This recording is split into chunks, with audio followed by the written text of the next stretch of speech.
হিমালয়ের প্রতিটা পর্বতে পর্বতে শিবের প্রচুর গল্প আছে। আমি পাহাড় নিয়ে কোনোদিন ভয় পাইনি। একটা আমি জানি না যে কি, জানি না এটা কি হয়, যে পাহাড় তো সত্যি ভয় পাওয়ার জায়গা, কিন্তু পাহাড়কে আমার যেন প্রচণ্ড ভালো লাগে। এই সমস্ত জায়গায় আপনি একা কাটিয়েছেন, আপনার কি অন্যরকম কখনো ফিল হয়েছে? মাঝে মাঝে মনে হয় কেউ আমার সঙ্গে আছে, হয়তো আমি দেখতে পাচ্ছি না কিন্তু ফিল করতে পারছি সামবডি ইজ দেয়ার। ওই 8000 মিটারে বেশিক্ষণ থাকা যায় না, ব্রেন সেল ডেথ হতে থাকে, মানে এটা ডেথ জোন বলে। মানে অক্সিজেন থাকলেও অসুবিধা, যা কিছু থাক না কেন। এত অ্যাক্সিডেন্ট দেখেছি চোখের একদম কাছ থেকে। এই দেখেছি লোকটা আমার সঙ্গে গল্প করছিল, এই নেই, যেতে যেতে আমাদের মেট মারাই গেল পথে, মানে এতটাই খাটনির, ওর বডিটাকে আমাদের নামানোর ব্যবস্থা করতে হয়েছিল। এই সময় আমার একটা আলাদা ফিলিংস হলো যে আমি দেখছি আমি মারা যাচ্ছি, তাই আমি ভাবছি যে এটাই তো মৃত্যু, কত শান্তির জার্নি। লোকে মৃত্যুতে এত ভয় পায় কেন?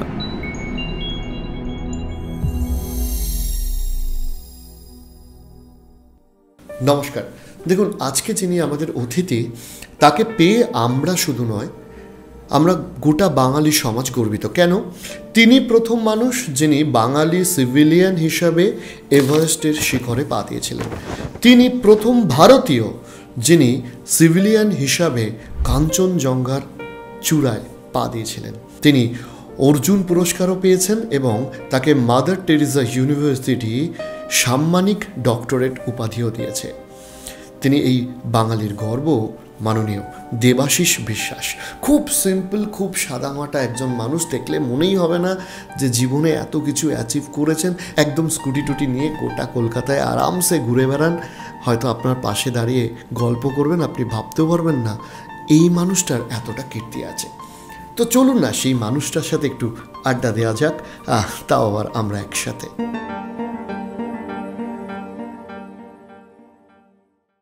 তাহলে আমি আপনাকে যেটা প্রথমে জিজ্ঞাসা করব সেটা হচ্ছে যে এই যে মাউন্টেনিয়ার হওয়া বা বাংলায় যাকে পর্বত আরোহী বলা হয়, এটা তো একটা খুব গুরুত্বপূর্ণ সাবজেক্ট আপনি বলছিলেন। আমাদের যদি সাবজেক্টটা নিয়ে শুরুতে একটু ছোট্ট করে একটু বুঝিয়ে দেন। হ্যাঁ, এটা অন্য একটা স্পোর্টসের মতন যদি আমরা ধরি, যে একটা ধাপে ধাপে যে দৌড়চ্ছে, সে মাঠে দৌড়চ্ছে, প্রথমে 1 ঘন্টা প্র্যাকটিস করছে, 2 ঘন্টা, এইভাবে ধাপে ধাপে গিয়ে যে দৌড়তে শুরু করলো সে তো আর সঙ্গে সঙ্গে অলিম্পিকে দৌড়বে এরকম কোনো মানে এও থাকে না, আর সেই সুযোগটাও সে পাবে না। এখানেও তাই, যে কেউ যদি পাহাড় ভালোবাসে, আসলে স্পোর্টসের সঙ্গে মেলানোও যায় অনেক সময়, আবার মেলানোও যায় না। এটা অনেকটা হবি বলা যেতে পারে, ইন্টারেস্ট। যেমন বলে যে আমার ইন্টারেস্ট কী আছে, আমি পাহাড় আমার ভালো লাগে, এই ভালো লাগা একটা জায়গা। কিন্তু সেটাকে যদি কেউ মানে মন থেকে করতে চায়, মানে খুব একদম ঠিকঠাকভাবে প্রপার ওয়েতে যদি করতে চায়, তাহলে তাকে কিন্তু একটা অধ্যাবসায়ের মধ্যে দিয়ে, একটা সিস্টেমের মধ্যে দিয়ে যেতে হবে। যেমন আজকাল দেখতে পাচ্ছি যে হঠাৎ ফেসবুকে লিখছে কেদারকণ্ঠ যাব, একটা সিট ফাঁকা আছে, কেউ যদি রাজি থাকেন চলে আসে। এটা ঠিক না। এটার কোনো, এটা অনেকটা কীরকম মনে হচ্ছে যেন কোনো একটা বিভিন্ন স্পেশাল নিয়ে যায় ঘোরাতে, 2টো সিট ফাঁকা আছে, লাস্ট 2টো সিট আপনারা আসুন। এইভাবে ঠিক না, দুটোকে মেলানো যায় না। এটা ঠিক বেড়ানো না, বেড়ানোর থেকে একটু বেশি কিছু টেকনিক্যাল ব্যাপার আছে, না হলে কিন্তু বিপদ আছে। কারণ যেই জায়গাটায় যাচ্ছি এটা আমাদের সেফ জোন না, আমার ঘরের কোণা না, আমার কলকাতার বাড়ি না, আমার যেখানে যে আছে, যে কৃষ্ণগড়ের লোক, সে কৃষ্ণগড়ের তার বাড়ি না ওটা, তাকে একটা অন্য জায়গায় যেতে হচ্ছে, এবং এমন জায়গায় যেখানে চাইলেই সব কিছু পাওয়া যাবে না, যে প্রপার একটা রুম নেই, খাবারের জল নেই, সব কিছু হয়তো জোগাড় করতে হচ্ছে, খাবার ক্যারি করতে হয়, রান্না করে খেতে হয়, নিজের তাঁবুটা নিজে লাগাতে হয়, মানে যত এক্সট্রিম জায়গায় যাবে তত এই ব্যাপারগুলো। সেই জন্য এটাকে ধাপে ধাপে এগোনোটাই ভালো। পাহাড়টা না, আমি জানো পাহাড়টার সঙ্গে আমার নিজের জীবন, আমার সমাজ, আমার আশেপাশে সবার সঙ্গে সব মিলিয়ে দিয়েছি। কীরকম, আমি তো প্রচুর এক্সপিডিশন করেছি, আজ অবধি 36টা অভিযান হয়ে গেছে, আর বেশিরভাগই ক্লাইম্ব হয়েছে। তো এই এভারেস্ট, কাঞ্চনজঙ্ঘা, শৃঙ্গগুলোর মাথায় যখন যাই, কত লক্ষবার পা ফেলে উঠতে হয়। তো আমি যদি প্রথমেই টার্গেটটা নিই যে আমাকে ওই পয়েন্টে উঠতে হবে, তাহলে কিন্তু একটু মুশকিল। মানে আমাকে তো উঠতে হবে, আমার মাথায় আছে, কিন্তু প্রতি মুহূর্তে আমি ভাববো না ওটা, আমাকে তো at the end of the day আমাকে ওখানে পৌঁছতে হবে। সেটা 1 মাস বাদে হোক, 2 মাস বাদে হোক, মানে আমার গোলটা ওখানে গিয়ে সুস্থভাবে আবার ফিরে আসা। কিন্তু আমি ওটাকে ছোট ছোটোভাবে ভেবে নিই যে আমার এই মুহূর্তে আমার পেছনের যে পাটা, সেটাকে সামনে আনতে হবে। এই কন্টিনিউয়াস প্রসেস। এইটা এই যে পেছনের পাটা সামনে আনতে আনতে একটা সময় আর সামনে বলে কিছু থাকে না, যে আমি কোনো কিছু শৃঙ্গের মাথায় পৌঁছে গেছি।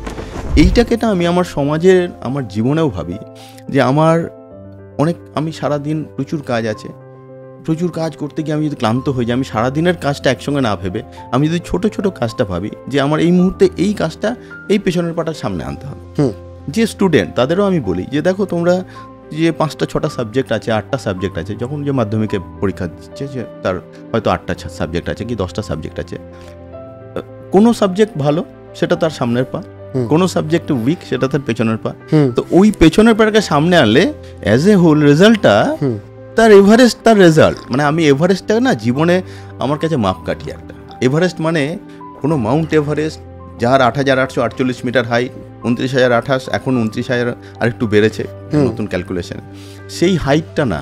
আমাদের জীবনে, প্রত্যেকের জীবনে মাউন্ট এভারেস্ট আছে, আমাদের প্রত্যেক দিন মাউন্ট এভারেস্ট আছে। আমাকে সেই এভারেস্টের মাথায় পৌঁছতে হবে, তবে আমার সেই জায়গাটা। মানে আপনি বলছেন এভারেস্ট মানে একটা হার্ডেল জীবনে, এভারেস্ট মানে একটা মাপকাঠি। মানে আমি একটা মাধ্যমিক দিতে চাইছি, আমার মেন্টালিটিটা হওয়া উচিত একজন পর্বত আরোহী এভারেস্টে যাওয়ার সময় যে ভাবনা চিন্তাটা করে যে এইটা আমাকে জয় করতে হবে, তাহলে আমি মাধ্যমিকে আমার একটা টার্গেট সেট করলাম যে ওইটা আমাকে অ্যাচিভ করতে হবে, রাইট? এবার আপনি যখন কথাটা তুললেনই মাউন্ট এভারেস্ট, মানে আমরা গর্বের সাথে বসে আছি এমন একজন মানুষের সাথে যিনি প্রথম বাঙালি হিসাবে এভারেস্ট জয় করেছিলেন। তাকে তো অবশ্যই আপনারা চেনেন, ইন্ট্রোডাকশনও আমরা দিয়েছি। এবার আমি আপনাকে জিজ্ঞাসা করছি, এই এভারেস্টে ওঠার এক্সপিরিয়েন্সটা আমাদের যদি একটু বলেন, বিশেষত উঠে পৃথিবীর সর্বোচ্চ শৃঙ্গের মাথায় দাঁড়িয়ে আপনার কীরকম ফিল হচ্ছিল? হ্যাঁ, আসলে সেই এভারেস্ট তো একটা আমার পাহাড়েরও একটা কুষ্টি পাথর, যেটাই আমি ঘষলে নিজে কতটা খাঁটি হয়েছে কি না হয়েছে বোঝার চেষ্টা করি। কিন্তু এরকম না যে এভারেস্টের মাথায় উঠেই আমার প্রচণ্ড অনেক কিছু মনে হয়েছে, দারুণ ফিলিংস হয়েছে। এটা আমি যদি আমি একটা অন্য স্পোর্টসের সঙ্গে তুলনা করছি, যে আমি একটা ফুটবলারের আলটিমেট গোল কি? ওয়ার্ল্ড কাপের মানে যে কোনো একটা গেম, তার আলটিমেট গোল কি? ওই দিনের গেমটার আলটিমেট জিনিস জিতে আসা। জিততে গেলে কি করতে হয়? ভালো খেলতে হয়। ভালো খেলতে গেলে মানে কি ভালো খেলতে পারে, ভালো খেললেই জেতে না, কি হলে জেতে প্ল্যানটা সাকসেসফুলি, যদি সব ঠিক আছে, প্ল্যান সাকসেসফুল হলেও নাও জিততে পারে, কিন্তু একটা জিনিস আছে, গোল করতে হবে। রাইট। আমি বাজে খেললাম কিন্তু গোল, আমি সেম সাইড গোল পেয়ে গেলাম তাও, মানে আমার কথা হচ্ছে আলটিমেট গোল করতে হবে, তাই তো? গোল করাটা হচ্ছে ফুটবল খেলায় জেতা। যে যত বেশি গোল করবে সে জিতবে, এটাই একদম, এর মধ্যে আর কোনো অন্য কিছু নেই। স্ট্র্যাটেজি সে তো পরের কথা, গোল করার জন্য সেসব, কিন্তু অনেক ভুল স্ট্র্যাটেজি, ভালো স্ট্র্যাটেজিও গোল না করতে পারে, অনেক ভুল স্ট্র্যাটেজিও গোল মানে হয়ে যেতে পারে, তাই তো? তো এভারেস্টের মাথায় দাঁড়ানো কিন্তু গোল না। মানে অনেকে যেটা ভুল করে, এভারেস্টের মাথায় পৌঁছে গেছেন, তাহলে না, একদমই না। ও তখন খেলাটা হাফ হয়েছে, হাফ টাইম হলো, আমাকে ফিরে আসতে হবে আমার যে সেফ জোনে, আমার বাড়িতে ফিরে আসতে হবে। সেই জন্য গোলটা এবার কখন হয়, এমন একটা স্পোর্টস আমি করি যেই স্পোর্টসে আমার কোনো অপোনেন্ট নেই। অনেকে বলে প্রকৃতিকে হারানো, এই যে এভারেস্ট জয় যে কথাটা বললেন, আমি এভারেস্ট জয় বলি না। কারণ কি, কাকে জয় করছি? আমি তো আমার লিমিটের সঙ্গে জয় করছি। এভারেস্টকে জয় করা যায় না, কারো ক্ষমতাই নেই। এভারেস্ট কেন, কোনো 5,000 মিটার শৃঙ্গকেও জয় করা যায় না। আমি আরোহণ করতে পেরেছি, আমি পৌঁছতে পেরেছি, অ্যাচিভ করতে পেরেছি। অ্যাচিভ করা, আর আসলে জয়টা কেন এসছে, আমরা ব্রিটিশদের দ্বারা প্রচণ্ডভাবে প্রভাবিত। ওরা মাউন্টেনিংকে বলে কঙ্কার, মানে জয়। ওখানে যখন লেখা হয় মাউন্টেনিং, তখন ক্যাম্প, আমরা বেস ক্যাম্প, তারপর ক্যাম্প 1, ক্যাম্প 2 যে তাঁবুগুলো লাগাই সেগুলোকে ক্যাম্প বলে। ক্যাম্পটা রোমান লেখে, ক্যাম্প 1, রোমান 1, রোমান 2, রোমান 3। কেন? এর পিছনেও একটা মানে ওই যুদ্ধ ব্যাপার আছে। ওদের কাছে মাউন্টেনিংটা একটা যুদ্ধের মতন ওরা তৈরি করে দিয়েছিল আবহটা, যে যখন আগেকার দিনে সৈন্যরা এগোতো, তখন যে শিবিরগুলো বানাতো, শিবিরগুলোকে রোমান হরফে ওরা বলতো। ক্যাম্প 1 আমরা নিউমেরিক 1 লেখে না, ক্যাম্প 1, 2, 3, 4 মানে 1, 5, 1V যেটা হয় আমাদের রোমান, সেইভাবে লেখে। এইটা কেন?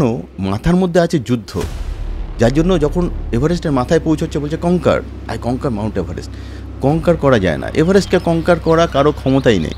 এত বৃহৎ সে, এত বিশাল সে, না, এত বৃহৎ।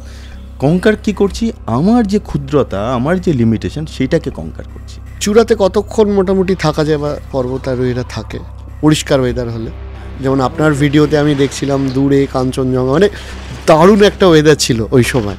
হ্যাঁ, কিন্তু সাধারণত এগুলো তো 8,000 মিটারের উপরে শৃঙ্গ, তো 8,000 মিটারের উপরের এইসব শৃঙ্গগুলোতে খুব বেশি হলে 5-7 মিনিট, মেরে কেটে 10 মিনিট থাকে।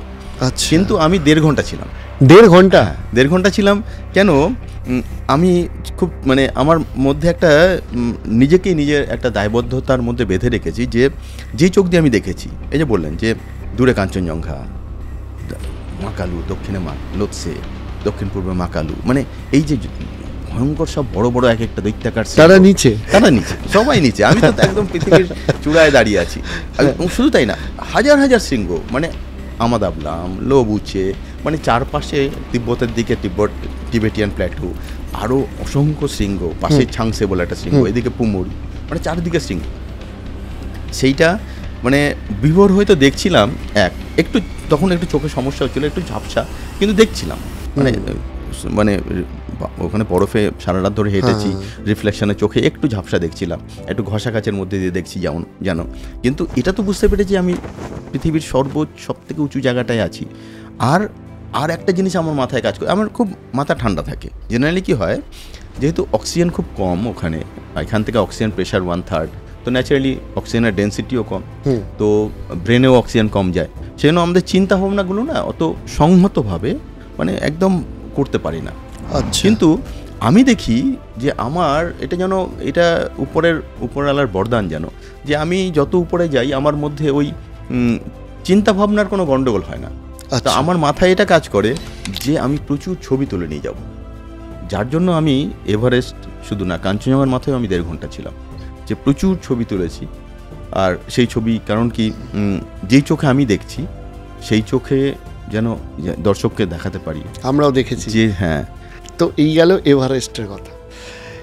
এরপরে আসি নেক্সট, ঠিক আছে? আপনার জীবনে একটা টাফেস্ট পর্বত যাকে বলা হয় কাঞ্চনজঙ্ঘা, এবং যারা বাঙালি বিশেষ করে তারা তো কখনো না কখনো পেলিং, গ্যাংটক, দার্জিলিং, টাইগার হিল সর্বত্র থেকে এই পাহাড়টা আমরা দূর থেকে দেখেছি।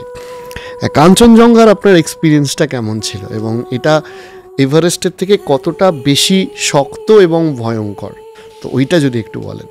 হ্যাঁ, এবার এভারেস্ট জার্নিটা কেন হলো আমি সেটাও বলি, যে হঠাৎ করে এভারেস্ট কেন। এক্স্যাক্টলি, কারণ এটা তো আর কুলু মানালি যাও না যে বাড়ি থেকে প্ল্যান করলাম। তো আমি বহুদিন ধরে পাহাড়ে যাচ্ছি। 97-এ আমার প্রথম এক্সপিডিশন কামেট, 2008-এ ধলাই সাগর বলে একটা শৃঙ্গ নেওয়া হলো, আমি যেতে পারলাম না, অফিস থেকে ছুটি দিল না, লাস্ট মোমেন্টে ক্যান্সেল করে দিল। আর তারপরের বছর 9-এ ছাঙ্গুজ বলে একটা শৃঙ্গে গেল ক্লাব, তখন ওই 15ই আগস্ট টিম বেরোলো, 12ই আগস্ট আমার বাবা মারা যান। তো ন্যাচারালি খুব স্বাভাবিকভাবে আমি যেতে পারি না। তো বাবার পারলৌকিক কাজ করতে করতেই আমার মাথার মধ্যে একটা ঢুকে গেল যে এমন একটা কিছু করব যে যাতে পুষিয়ে দেবো, সেটা থেকে আমার মাথায় আসলো তাহলে এভারেস্টে যাব। তখনও ভাবিনি যে আমি এভারেস্টে যাব, ক্লাইম্ব হয়ে যাবে, কারণ তার আগে 4-5 বার বাংলা থেকে ক্লাইম্ব হয়েছে, বাঘা মাউন্টেনিয়ার সব গেছে, মানে আমাদের নমস্য সব ব্যক্তি, তো তারা ক্লাইম্ব করতে পারেনি। তো আমি ভেবেছি যে এটা আমার দ্বারা হবে না, আমি কি করব, ফিরে এসে একটা জিনিস করব, যে পাহাড় যাওয়া ছেড়ে দেবো। এইটা একদম মানে তখন আমার স্ত্রীও এই জন্য আরও আমাকে উৎসাহ দিয়েছিল, তুমি যাও কেন, তার মাথায় কাজ করেছিল এর পাগলামি তো যাবে না, তো এ তো বলছে এভারেস্টে যাবে, এভারেস্টের দ্বারা ক্লাইম্ব হবে না, ফিরে এসে ছেড়ে দেবে, এটা তো কনফার্ম। ও আচ্ছা, মানে উনি অন্য দিক দিয়ে ভাবছিলেন যে যাকে এবার যাওয়াটা বন্ধ হবে, যে পাহাড়ে মানে অস্থানে কুস্থানে গিয়ে মারা যাবে না, বাড়িতে বসে থাকবে, যা হবে বাড়িতেই বসে থাকবে। তো এই পারমিশনটা পেয়েছিলাম যে এভারেস্ট যাওয়ার। এবার কিন্তু এভারেস্টে গেলাম, আর আসলে গেলাম আর জয় হয়নি, কারণ হয় না, অনেকে বলে না দেখলাম জয় করলাম, এরকম না, ভিডি কী সব বলে, এরকম কিছু না। প্রচণ্ড প্র্যাকটিস করলাম, মারাত্মক। আমি দেখলাম যে প্রিপারেশনের কোনো মানে বিকল্প নেই, আমাকে নিজেকে তৈরি করতে হবে। ভয়ঙ্কর তৈরি করেছিলাম। কীরকম, অফিসে প্রচণ্ড কাজের চাপ, তো আমি সকালে মাঠে প্রচুর দৌড়তাম, প্রচুর এক্সারসাইজ করতাম, গিয়ে বাড়িতে গিয়ে মাঠে অফিসে গিয়ে ঘুম চলে আসতো। তখন আমি না আমার প্র্যাকটিসের টাইমটা চেঞ্জ করে দিলাম। আমার পার্ক স্ট্রিটের ইনকাম ট্যাক্স অফিস আছে মিডলটন রো, সেইখানে একটা খুব মানে খুব গুরুত্বপূর্ণ পোস্টে আমি মানে চার্জে ছিলাম। আমাদের ইনকাম ট্যাক্সের প্রচুর রকম চার্জ থাকে, ওইটা খুব কঠিন চার্জ ছিল। তো 7টা সাড়ে 7টা অবধি আমার কাজ চলতো। 7:30টার সময় চলে যেতাম ময়দানে দৌড়তাম 9টা অবধি। হ্যাঁ, পাশে একটা আমাদের জিম ছিল, সেই জিমে কিছুক্ষণ গা ঘামাতাম, লাস্ট মেট্রো ধরে বাড়ি ফিরতাম। আমি থাকতাম ইনকাম ট্যাক্স কোয়ার্টার ওই উল্টোডাঙায়। তো শ্যামবাজার শোভাবাজার নেমে আমি বাড়ি চলে যেতাম। তো এই ছিল আমার দৈনন্দিন রুটিন। তো ওই খাটনিটা আমাকে কাজে দিল। আমি কিন্তু এভারেস্টে যখন গেলাম অনেক কিছু শুনে গেছিলাম, এখানে এই ওখানে তাই আছে, এটা হবে না, এটা ভুল, ভয় আছে। কিন্তু যতটা কঠিন মনে হয়েছিল আমার, তার থেকে একটু কম কঠিন অবস্থাতে আমি কিন্তু ক্লাইম্ব করতে পারলাম। প্রথমবারই সফল ক্লাইম্ব? হ্যাঁ, একবারেই। আর কোনো সময় আমার মনে হয়নি যে আমি আজকে পারবো না। কারণ কি, ওই যেহেতু আমার ওই খাটনিটা, তার ডিভিডেন্ড আমি পেয়ে গেলাম। যে আমি সেই জন্য সবাইকে বলি, প্রিপারেশন যদি ভালো থাকে, যেই ছেলেটা পড়াশোনায় খুব ভালো, সারা বছর ধরে পড়াশোনা করছে, তার যেমন পরীক্ষার আগের দিন জ্বর আসবে না। অনেকে হয় না যে আমরা ছোটোবেলায় যেমন জ্বর চলে আসতো, কেন আমার প্রিপারেশন ঠিক থাকতো না। তাদের জ্বর আসে না, যারা ফার্স্ট সেকেন্ড থার্ড হয় তাদের কিন্তু জ্বর আসে না। এখানেও তাই আমি দেখলাম, এই যে খাটনিটা আমাকে রিটার্ন দিল। এবার ক্লাইম্ব হয়ে যাওয়ার পরে একটা বিরাট হাইপ হয়ে গেল যে আরে মানে ফার্স্ট বাংলা থেকে এটা রেকর্ড। আমি যখন গেছিলাম একটা সাধারণ মানুষ হিসাবে গিয়েছিলাম, ফিরে যখন এসেছি তখন একটা টু সাম এক্সটেন্ট একটা সেলিব্রিটি স্ট্যাটাস, হাজার হাজার লোক এয়ারপোর্টে, মানে আমি দেখছি আমাকে ছোঁয়ার জন্য দৌড়ে আসছে, পড়ে যাচ্ছে মাটিতে, মানে যেগুলো আমরা ছোটোবেলায় দেখতাম ওই অমিতাভ বচ্চন আসলে এরকম হয় আর কি। তো সচিন সৌরভের মতো, সচিন সৌরভ সেই, আমি ভাবছি যে এরকমও হয় এয়ারপোর্টে। ওরকম এয়ারপোর্টে তখন তখনকার মিনিস্টাররা সব চলে গেল, সে আমাকে গভর্নর মানে তার ব্যান্ড পার্টি পাঠিয়ে দিয়েছে, সে একটা হই ব্যাপার। এখানে নেতাজি ইন্ডোরে আমাদের নিয়ে ভয়ঙ্কর একটা গণসম্বর্ধনা, তখন বুদ্ধদেব ভট্টাচার্য চিফ মিনিস্টার, মানে একটা বিরাট ব্যাপার। তো আমাদের কাছে জানতে চাইলো যে তোমাদের টাকা পয়সা কি দিতে হবে। তো আমরা বললাম যে আমাদের তখন 12 লাখ টাকা লোন গিয়েছিল 12 লাখ টাকা। তো আমরা বললাম যে আমাদের ওই লোনটা দিলে আমাদের হ্যাঁ শান্তি। এইবার সবাই জানতে চাইছে যে এরপর কি। এটা তো খুব কমন ব্যাপার না যে, আর আমিও তখন জোশেই হোক যাই হোক বলে ফেললাম যে এবার যেমন আপনি ডেকেছেন, আপনারা ডাকছেন, এভারেস্টের গল্প দেখছেন, এভারেস্টের মুভি দেখছেন, এভারেস্টের বই নিয়ে আমি আলোচনা করছি, ছবি দেখাচ্ছি, পরের বছরও আপনারা ডাকতে বাধ্য হবেন, কেন আমি ততদিনে কাঞ্চনজঙ্ঘা ক্লাইম্ব করে আসবো। আপনি বলে ফেলেছেন। হ্যাঁ, আমি তো বলে ফেলেছি। এবার একাধিক জায়গায়, মানে প্রতিদিন এক একটা প্রোগ্রামে যাচ্ছি, কয়েকশো লোকের সামনে বলছি, আবার একটা প্রোগ্রাম। তো একদিন বসন্তদা আমাকে ধরলো, কিরে তুই এইসব বলে বেড়াচ্ছিস? হ্যাঁ, তো কী হয়েছে? তখন বলছি যে তুই জানিস কাঞ্চনজঙ্ঘা ওয়ার্ল্ডের টাফেস্ট পিক। এরকম ওয়ার্ল্ডে 14টা মাউন্টেন আছে যারা 8000 মিটারের উপর, তো Kanchenjunga one of the toughest mountain. তো ওয়ান অফ দ্য না, টাফেস্ট মাউন্টেনই বলবো। কেন? কাঞ্চনজঙ্ঘার মধ্যে টেকনিক্যালিটি সমস্ত আছে, যে মাউন্টেনিং করতে গেলে যতগুলো টেকনিক্যালিটির দরকার সব আছে, যার জন্য ওটাকে বলে মাউন্টেনিয়ার্স মাউন্টেন। মাউন্টেনিয়ারদের মাউন্টেন ওটা সাধারণ মাউন্টেন না, ওটা একদম যারা পিওর মাউন্টেনিয়ার। মানে কাঞ্চনজঙ্ঘার তুলনায় এভারেস্ট অনেকটা সহজ বলা যেতে পারে, যদিও আমি সহজ কঠিন এই কথা বলবো না, কারণ অ্যাক্সিডেন্ট তো যে কোনো জায়গায় হতে পারে। আমি তো 20 ফুট উপর থেকে পড়লেই আমার একটা 5000 মিটারও পিক, আমি যেদিন যেটা যাবো সেদিন সেটা কঠিন। তবে স্ট্যাটিস্টিক্স বলছে, কিংবা সত্যি গ্রেডিয়েন্ট কিংবা অন্যান্য আমরা গ্রেড মাউন্টেন কিংবা তার রক, তার সব কিছু আমরা গ্রেডিং করি। আচ্ছা, সেই গ্রেডিং হিসাবে কাঞ্চনজঙ্ঘা অনেক অনেক কঠিন এভারেস্টের থেকে। আর বসন্তদা বলার পরে আমার একটু সত্যি সেদিন ভয় লেগেছিল যে এরকম বলে ফেলেছি, কাঞ্চনজঙ্ঘা এত কঠিন, না জেনেই বলে ফেলেছি। তো আমার এটা মনে আছে, মৌলালী যুব কেন্দ্রে আমি একটা প্রোগ্রাম করে নামছি, আর সিঁড়িতে কাঞ্চনজঙ্ঘা মানে বসন্ত দাঁড়িয়ে আছে। তো আমি নামছি, বসন্ত আমাকে ধরেছে, তুই এরকম বলে বেড়াচ্ছিস? আমি বললাম যে হ্যাঁ। তো বলছে জানিস এরকম? তো তখন আমি খুব মানে কি হয়, হয়তো ওইটা ফ্র্যাকশন 2-1 সেকেন্ড আমি ভয় একটা ভাব আসলো, একটা শিহরণ টাইপের, যে এত কঠিন আমি বলে ফেললাম, গিয়ে কি হবে, এরকম জাস্ট 2-3 সেকেন্ডের মধ্যে আমি আমার এতে চলে এসেছি, আমার মধ্যে ঢুকে গেছি। ঢুকে আমি যেরকম হয় আমি খুব মানে খুব মজা করতে ভালোবাসি। আমি বসন্তদাকে বললাম, বসন্তদা তুমি এত চাপ নিও না, কেউ তো আমাদের ফলো করছে না, যে গায়ে চিপ লাগানো নেই, যে কোথায় যাচ্ছি দেখতে পারবে। আমরা দার্জিলিং যাব, 2 মাস কাটাবো, কাটিয়ে ফিরে এসে বলবো কাঞ্চনজঙ্ঘা ট্রাই করেছিলাম, ক্লাইম্ব হয়নি ভাই, কেউ তো দেখতে যাচ্ছে না, কারো কাছ থেকে তো আমি টাকা নিচ্ছি না, কারো জবাবদিহি করার কিছু নেই যে তোমার টাকা নিয়ে আমি নষ্ট করেছি। তো কিন্তু সেদিন থেকে আবার মানে প্রিপারেশন, আমি তো মাঠে প্রতি সারা বছর ধরেই যাই, কিন্তু আবার সেই প্রিপারেশন নিতে শুরু করলো। আচ্ছা, তো মানে তারপরে কাঞ্চনজঙ্ঘা যাওয়ার প্রিপারেশন মনে মনে মনে এবং শারীরিকভাবে। শারীরিক প্রিপারেশন তো সব সারা বছর আমার থাকে, মানসিক প্রিপারেশনটা শুরু হয়ে গেল যে না এতদিন যেটা করেছিলাম হয়তো খুব মানে ছেলে মানুষই মতন সবাইকে বলে বেড়াচ্ছি, কিন্তু কাঞ্চনজঙ্ঘা যেতে হবে। বসন্ত বললাম শোনো, কাঞ্চনজঙ্ঘা তো যাবই, ক্লাইম্ব হবে না হবে পরের কথা, যাচ্ছি, চেষ্টা করছি, হ্যাঁ যাবই। তো বসন্ত বুঝে গেল যে তাহলে এবার পরের বছর কাঞ্চনজঙ্ঘা, ব্যাস কাঞ্চনজঙ্ঘা গেলাম। এভারেস্টে 57 দিন লেগেছিল, কাঞ্চনজঙ্ঘা 62 দিন। এভারেস্ট সারা পৃথিবী থেকে লোক যায়, আজ অবধি প্রায় 8,500 লোক ক্লাইম্ব করেছে, আরও বেশি, এই বছর তো আরও ক্লাইম্ব হয়েছে। যখন আমি এভারেস্ট ক্লাইম্ব করলাম, আমি ফার্স্ট বাঙালি, বাংলা থেকে ফার্স্ট।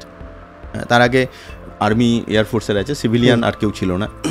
কিন্তু যখন কাঞ্চনজঙ্ঘা ক্লাইম্ব করে আসলাম, ওই 8,500 আর কাঞ্চনজঙ্ঘায় তখন প্রায় 250 সারা পৃথিবীতে। আমি এখানে হয়েছিলাম প্রথম সিভিলিয়ান বাঙালি, ওখানে হলাম প্রথম সিভিলিয়ান ইন্ডিয়ান।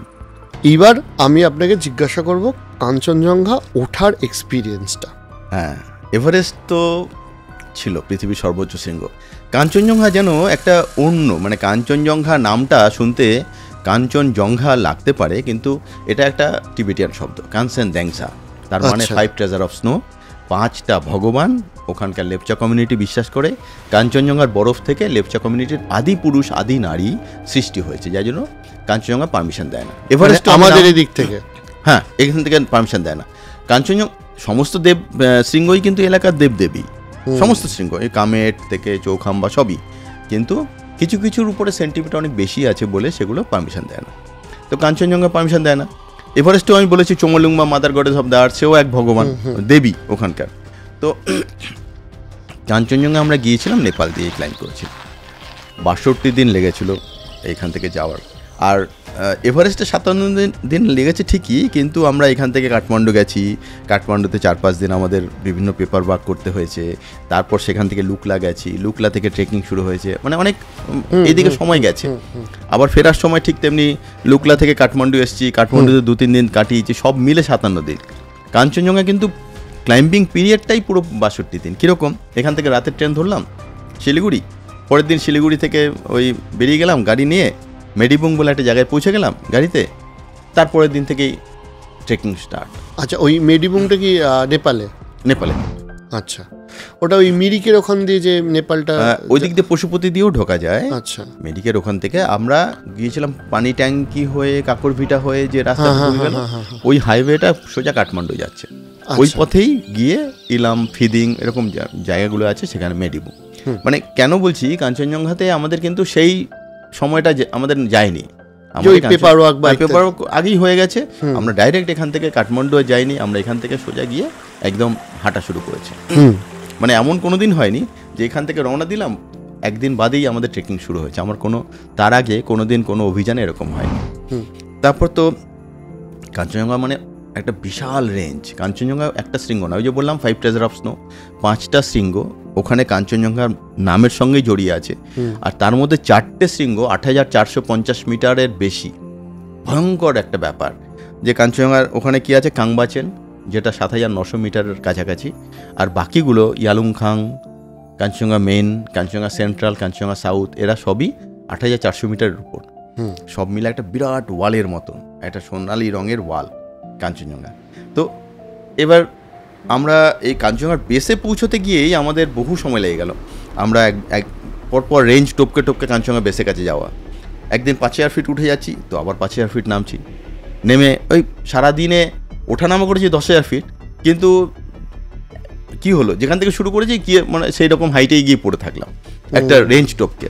পরের দিন 6,500 ফিট উঠলাম, আবার 6,000 ফিট নামলাম, দেখা গেলো দিনের শেষে 500 ফুট সবে উঠেছি, মানে এই রকম journey.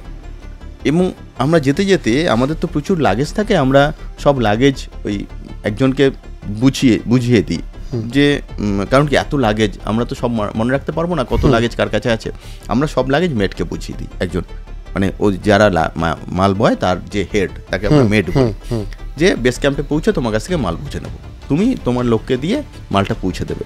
R on the way যে মানে খাবার দাবার ট্রানজিট ক্যাম্পগুলোর জন্য লাগবে সেটা আবার আলাদা থাকে। এটা একটা বড় মানে প্ল্যানিং।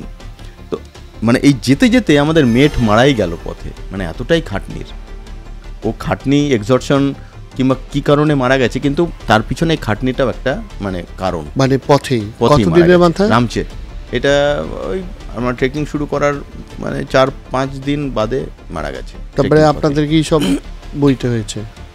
না, কি হলো, মেটের জায়গায় আরেকজনকে তৈরি করে নিলাম, ওর বডিটাকে আমাদের নামানোর ব্যবস্থা করতে হয়েছিল।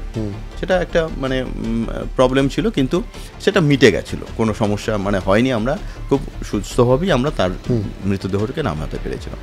তারপর বেস ক্যাম্প থেকে ওই একই রকম এভারেস্টের মতন ক্যাম্প 1 ওঠো, নামো, আবার ক্যাম্প 1 ক্যাম্প 2 ওঠো, আবার বেস ক্যাম্পে নামি, আবার 3-4 দিন রেস্ট, আবার ক্যাম্প 1 ক্যাম্প 2 ক্যাম্প 3 উঠে বেস ক্যাম্পে নামা, মানে এটা অ্যাক্লিমেটাইজেশন প্রসেস চললো। তারপর সামিট 4 নম্বর ক্যাম্পে উঠে গেলাম। কিন্তু কাঞ্চনজঙ্ঘায় ওয়েদার খুব ফ্ল্যাকচুয়েট করে। আমরা ওয়েদার রিপোর্ট জেনেও গিয়ে কাঞ্চনজঙ্ঘার একদম লাস্ট ক্যাম্পে, সামিট ক্যাম্পে আমাদের 4 দিন থাকতে বাধ্য হলাম। কেন? সকালে খবর আসছে ওয়েদার ভালো, বিকাল থেকে ওয়েদার খারাপ। আর এই বড় সামিট, বড় পিকগুলোতে কি হয়, আমরা লাস্ট ক্যাম্প থেকে বিকাল কিংবা সন্ধ্যাবেলায় কি রাতের দিকে রওনা দিই, কারণ লাস্ট পার্টটা যেতে প্রায় 8-10 ঘন্টা লাগে, 12 ঘন্টা 14 ঘন্টাও লাগে। এবার আমি যদি যত সকালেই রওনা দিই না কেন, যদি আমি ভোর 4টের সময় রওনা দিই, 5টার সময় রওনা দিই, তাহলে পৌঁছতে বিকাল হয়ে যাবে, ফিরে আসতে আসতে রাত। তো আর পাহাড়ে না মানে 11টা 12টা বাজার পর থেকে ওয়েদার খারাপ হতে শুরু করে। তো সেই জন্য নিয়মটা কি, আগের দিন দেখবেন যখনই এই সব বড় পিকের কথা বলবে রাত্রিবেলা রওনা দিয়েছি। কেন? আমরা যেমন এভারেস্টে 7:30টায় রওনা দিয়েছি, সকাল 7টায় পৌঁছেছি, আমরা ভিডিওগুলো দেখছিলাম রাত্রিবেলা। হ্যাঁ, তাহলে ওই যে 10-12 ঘন্টা রাতের মধ্যে চলে গেল। 7টায় পৌঁছে গেলাম, 7:30টায় আবার রওনা দিলাম, কি 9টায় রওনা 8টায় রওনা দিলাম, আমি 9টা অবধি ছিলাম, 1.5 ঘন্টা ছিলাম, আবার 12টার মধ্যে হাই ক্যাম্পে পৌঁছে গেলাম। তাতে কি হলো, এরপরে ওয়েদার খারাপ হচ্ছে, হাওয়া বাড়তে শুরু করলো, তখন তো আমি উপর থেকে নেমে আসলাম। এটা হচ্ছে সব জায়গার রুল। এবং আমাদের থাম রুল থাকে যে যেখানে থাকো না কেন, 10টা 10:30 যেই বেজে গেছে, যেই অবধি পৌঁছেছো সেখান থেকে ব্যাক করবে। রাত না, বেলা, দুপুর বেলায়। ওই মানে আমি দেখতে পাচ্ছি আরও 2 ঘন্টা যাওয়া যাবে না। থাম রুল হচ্ছে, তাহলে ওই অ্যাক্সিডেন্ট, এই যে এত মারা যায়, এই যে এত মৃত্যু কেন এভারেস্টে, যে ওই যে মোহটা কাজ করে, আর 1 ঘন্টা আর একটু দেখা যাচ্ছে, আর একটু মানে কি, আর একটু মনে একটুই, কিন্তু ওর তখন এত এক্সারশন যে ওই একটু যেতে যেতে আরও 1-2 ঘন্টা, তখন 11টা 12টা বেজে গেছে, এবার 2টো-2:30 পৌঁছচ্ছে, তখন ফিরে আসতে আসতে হাওয়া বেড়ে গেছে, অন্ধকার হয়ে গেছে, অক্সিজেন শেষ হয়ে যাচ্ছে, পিঠের অক্সিজেনটাও তো শেষ হয়ে যাচ্ছে। তো এই ক্যালকুলেশনটা যদি ভুল হয় তাহলে কিন্তু সে মারা যাবে। এবং এভারেস্টে আমরা 2016 সালে দেখেছি বাংলা থেকে 4 জন মারা গেছে। তারা আমি যেটুকুনি বিশ্বাস করি তাদের টাইমিং গন্ডগোল হয়ে গেছিল। যখন সবাই ফিরে আসছে তখনও তারা উপর দিকে যাচ্ছে, স্বাভাবিক তাদের অক্সিজেনটা শেষ হয়ে যাচ্ছে, তাদের শরীর। আমি যদি 6 ঘন্টা খাটি, আরেকজন আপনি যদি 12 ঘন্টা খাটেন, তাহলে আমার থেকে তো আপনার 6 ঘন্টা বেশি খাটনিটা তো বেশি হচ্ছে, সময়ের সঙ্গে সঙ্গে খাটনিটাও তো বেশি হচ্ছে। তো আপনার ফিরে আসতে তো সেই কষ্টটা আরও বেশি হবে। তো ফিরে আসতে পারেনি। অনেক বড় বড় মাউন্টেনিয়ার, গৌতম ঘোষ খুব নামকরা মাউন্টেনিয়ার, আমরা খুব শ্রদ্ধার সঙ্গে গৌতম দাকে স্মরণ করি, মারা গেছে শুধু টাইমিংয়ের গণ্ডগোলে। যেইটা আমার যদি বলা হয় যে ক্যাম্প 1 থেকে ক্যাম্প 2 যেতে 6 ঘন্টা লাগবে, 6 ঘন্টার জায়গায় 7 ঘন্টা হতে পারে, কিন্তু কেউ যদি ওটা 12 ঘন্টা করে ফেলে তাহলে কি হচ্ছে, 6 ঘন্টার খাটনিটা 12 ঘন্টা খাটনি কিন্তু হচ্ছে। 1 পা তখন নড়ছে না, 1 পা এগোতে গেলে তার জান বেরিয়ে যাচ্ছে। আর আমাদের মাসলগুলো না তখন ওই এত ঘাম বেরিয়ে যায় না, তখন ফ্যাটিক চলে আসে, ক্র্যাম্প এসে যায়, বসে পড়লে উঠতে পারছে না, মানে শরীরে সোডিয়াম পটাশিয়াম ডিসব্যালেন্স হয়ে যাচ্ছে। এই জন্য আমি বলি তো মাউন্টেনিংটা একটা পড়াশোনার জায়গা। এটা অন্য ফুটবল ক্রিকেটের মতন না, ফুটবল খেলতে গেলে কাউকে পড়াশোনা না করলে হয়, কিন্তু মাউন্টেনিং করতে গেলে তাকে পড়াশোনা করতে হবে, কি শরীরের ফাংশন নিজেকে বুঝতে হবে। আমি নিজের জাজ, আমার দেখার জন্য কিন্তু ওখানে ফুটবল ক্রিকেট বড় টিমে কী হচ্ছে, খাবার জন্য 3টে লোক, কি ডায়েট হবে, ডাক্তার সঙ্গে সঙ্গে, আমার সঙ্গে কেউ নেই, আমি আমার ডাক্তার, আমি আমার ডায়েটিশিয়ান, আমি আমার সব।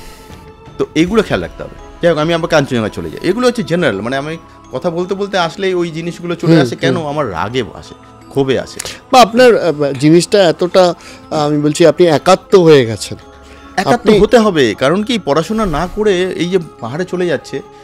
আর আমি কালকেও একটা জায়গায় আমি বলেছি যে অনেকে এসে বলে এই এভারেস্ট বেস ক্যাম্প করে এলাম, এই অন্নপূর্ণা বেস ক্যাম্প করে এলাম, এই করে এলাম, এটা করার জায়গা না। একটু আমি বললাম যে তোমরা বলবে যে ট্রেকিং করে আসলাম, ওইটা প্রপার রেসপেক্ট দেওয়া পাহাড়টাকে না। এটা এত বিশাল একটা ব্যাপার যার সঙ্গে আমাদের মাইথোলজি, আমাদের ধর্মের কত কিছু জড়িয়ে আছে। আমরা আবেগ, আমরা স্বর্গ মানে কি, একটা মানে ঠাকুরকে যখন বসাই পিছনে একটা সাদা পাহাড়ি জায়গা, আগে ছোটবেলায় আমরা দেখতাম পিছনের ব্যাকগ্রাউন্ডটা, মানে সব ঠাকুরকে আমরা ওখানেই বসাই। সমুদ্রের ধারে কিন্তু কোনো ছবি দিয়ে আমরা বসাই না আমরা। তার মানে কি, আমাদের মনের মধ্যে গেঁথে আছে হিমালয়টা দেবস্থান, আমরা বলিও দেবস্থান। সবাইকে ভগবান মানতে হবে তা না, কিন্তু আমার যে ঈশ্বর, আমার যে সুন্দর সত্তাটা, সেইটাকে মানলেই হবে, সেই রেসপেক্টটা যেন দেয়। এই জন্য আমার সবসময় চলে আসে। কাঞ্চনজঙ্ঘায় গেলাম, কাঞ্চনজঙ্ঘা তো মানে কাঞ্চনজঙ্ঘাকে তো আমার মনে হয় যে এটা ভগবানের যদি কোনো রূপ হয় তাহলে ওইটা কাঞ্চনজঙ্ঘা। এতটা সুন্দর। এবং কাঞ্চনজঙ্ঘায় যখন 2 মাস কাটালাম, কাঞ্চনজঙ্ঘা সামিট হলো 20 মে 2000। না, আপনি যেটা বলছিলেন যে ফোর্ট ক্যাম্প থেকে ওয়েদার খারাপ, 4 দিন আটকে গেলাম, কিন্তু আমরা ওই ডিটারমাইন্ড ছিলাম যে হ্যাঁ সামিট করে নাম। এই খবরগুলো আপনারা কিসে পান? ওই আমাদের স্যাটেলাইট ফোন থাকে, স্যাটেলাইট ফোনে আমাদের খবর আসে। এখন তো অনেক মোবাইলে, এখন অনেক জায়গায় নেটওয়ার্ক চলে আসছে, এখন অনেক গ্যাজেট চলে এসছে, তখন এইসব ছিল না। কিন্তু আমরা স্যাটেলাইট ফোনে খবর পেতাম। আর দেখতে পাচ্ছি একদিন তো বেরিয়েও পড়লাম, অনেকটা পথ চলে গেলাম, হঠাৎ ঝড় বাড়তে শুরু করলো, হাওয়া বাড়তে শুরু করলো, নেমে আসলাম। ওই যে বললাম 30, 40, 50 কিলোমিটার স্পিডে হাওয়া বাড়ছে, তাতেই ফিরে আসতে হলো। অথচ অনেককে আমি বলতে শুনি, যখন বলতে শুনি আমার খুব রাগ হয়। 100 কিলোমিটার স্পিড হাওয়া, আমি ধাক্কা খেয়ে পড়ে যাচ্ছি, কেন বলে এসব কথা?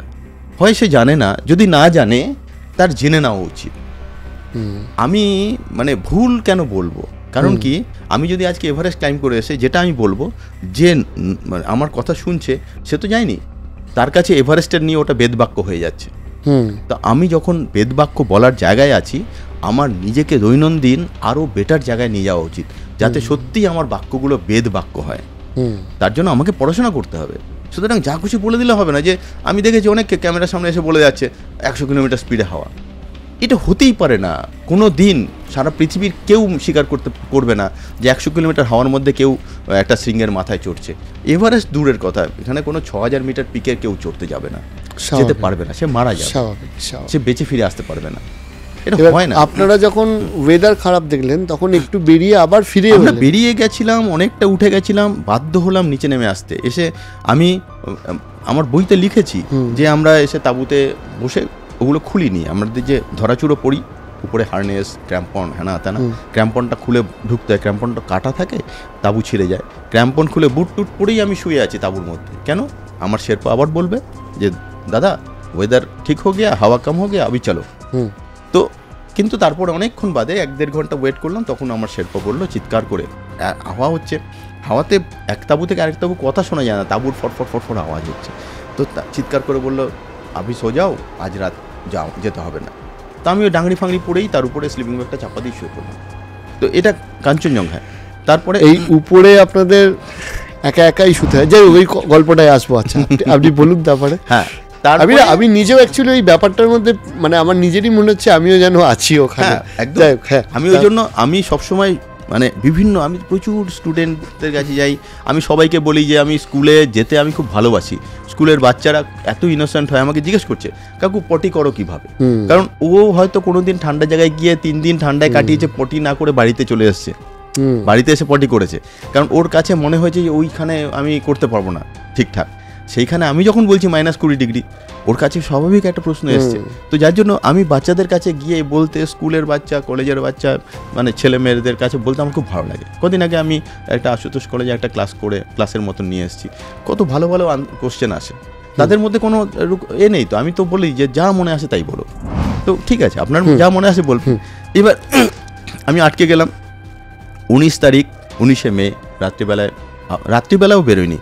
কাঞ্চনজঙ্ঘার সামিট ক্যাম্প থেকে কাঞ্চনজঙ্ঘার টপটা এতটাই distance, Kangchenjunga summit camp 7,300 metre, 7,600 metre, আর 8586 মানে 8,600 মিটারের কাছাকাছি কাঞ্চনজঙ্ঘার টপ।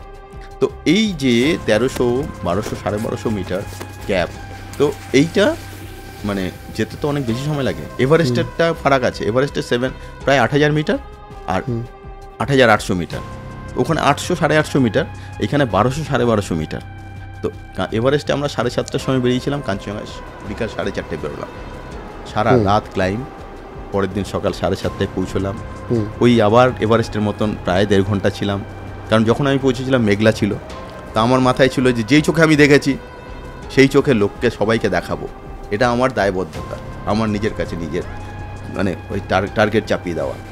তো 1.5 ঘন্টা ছিলাম, ছবি তুলেছি।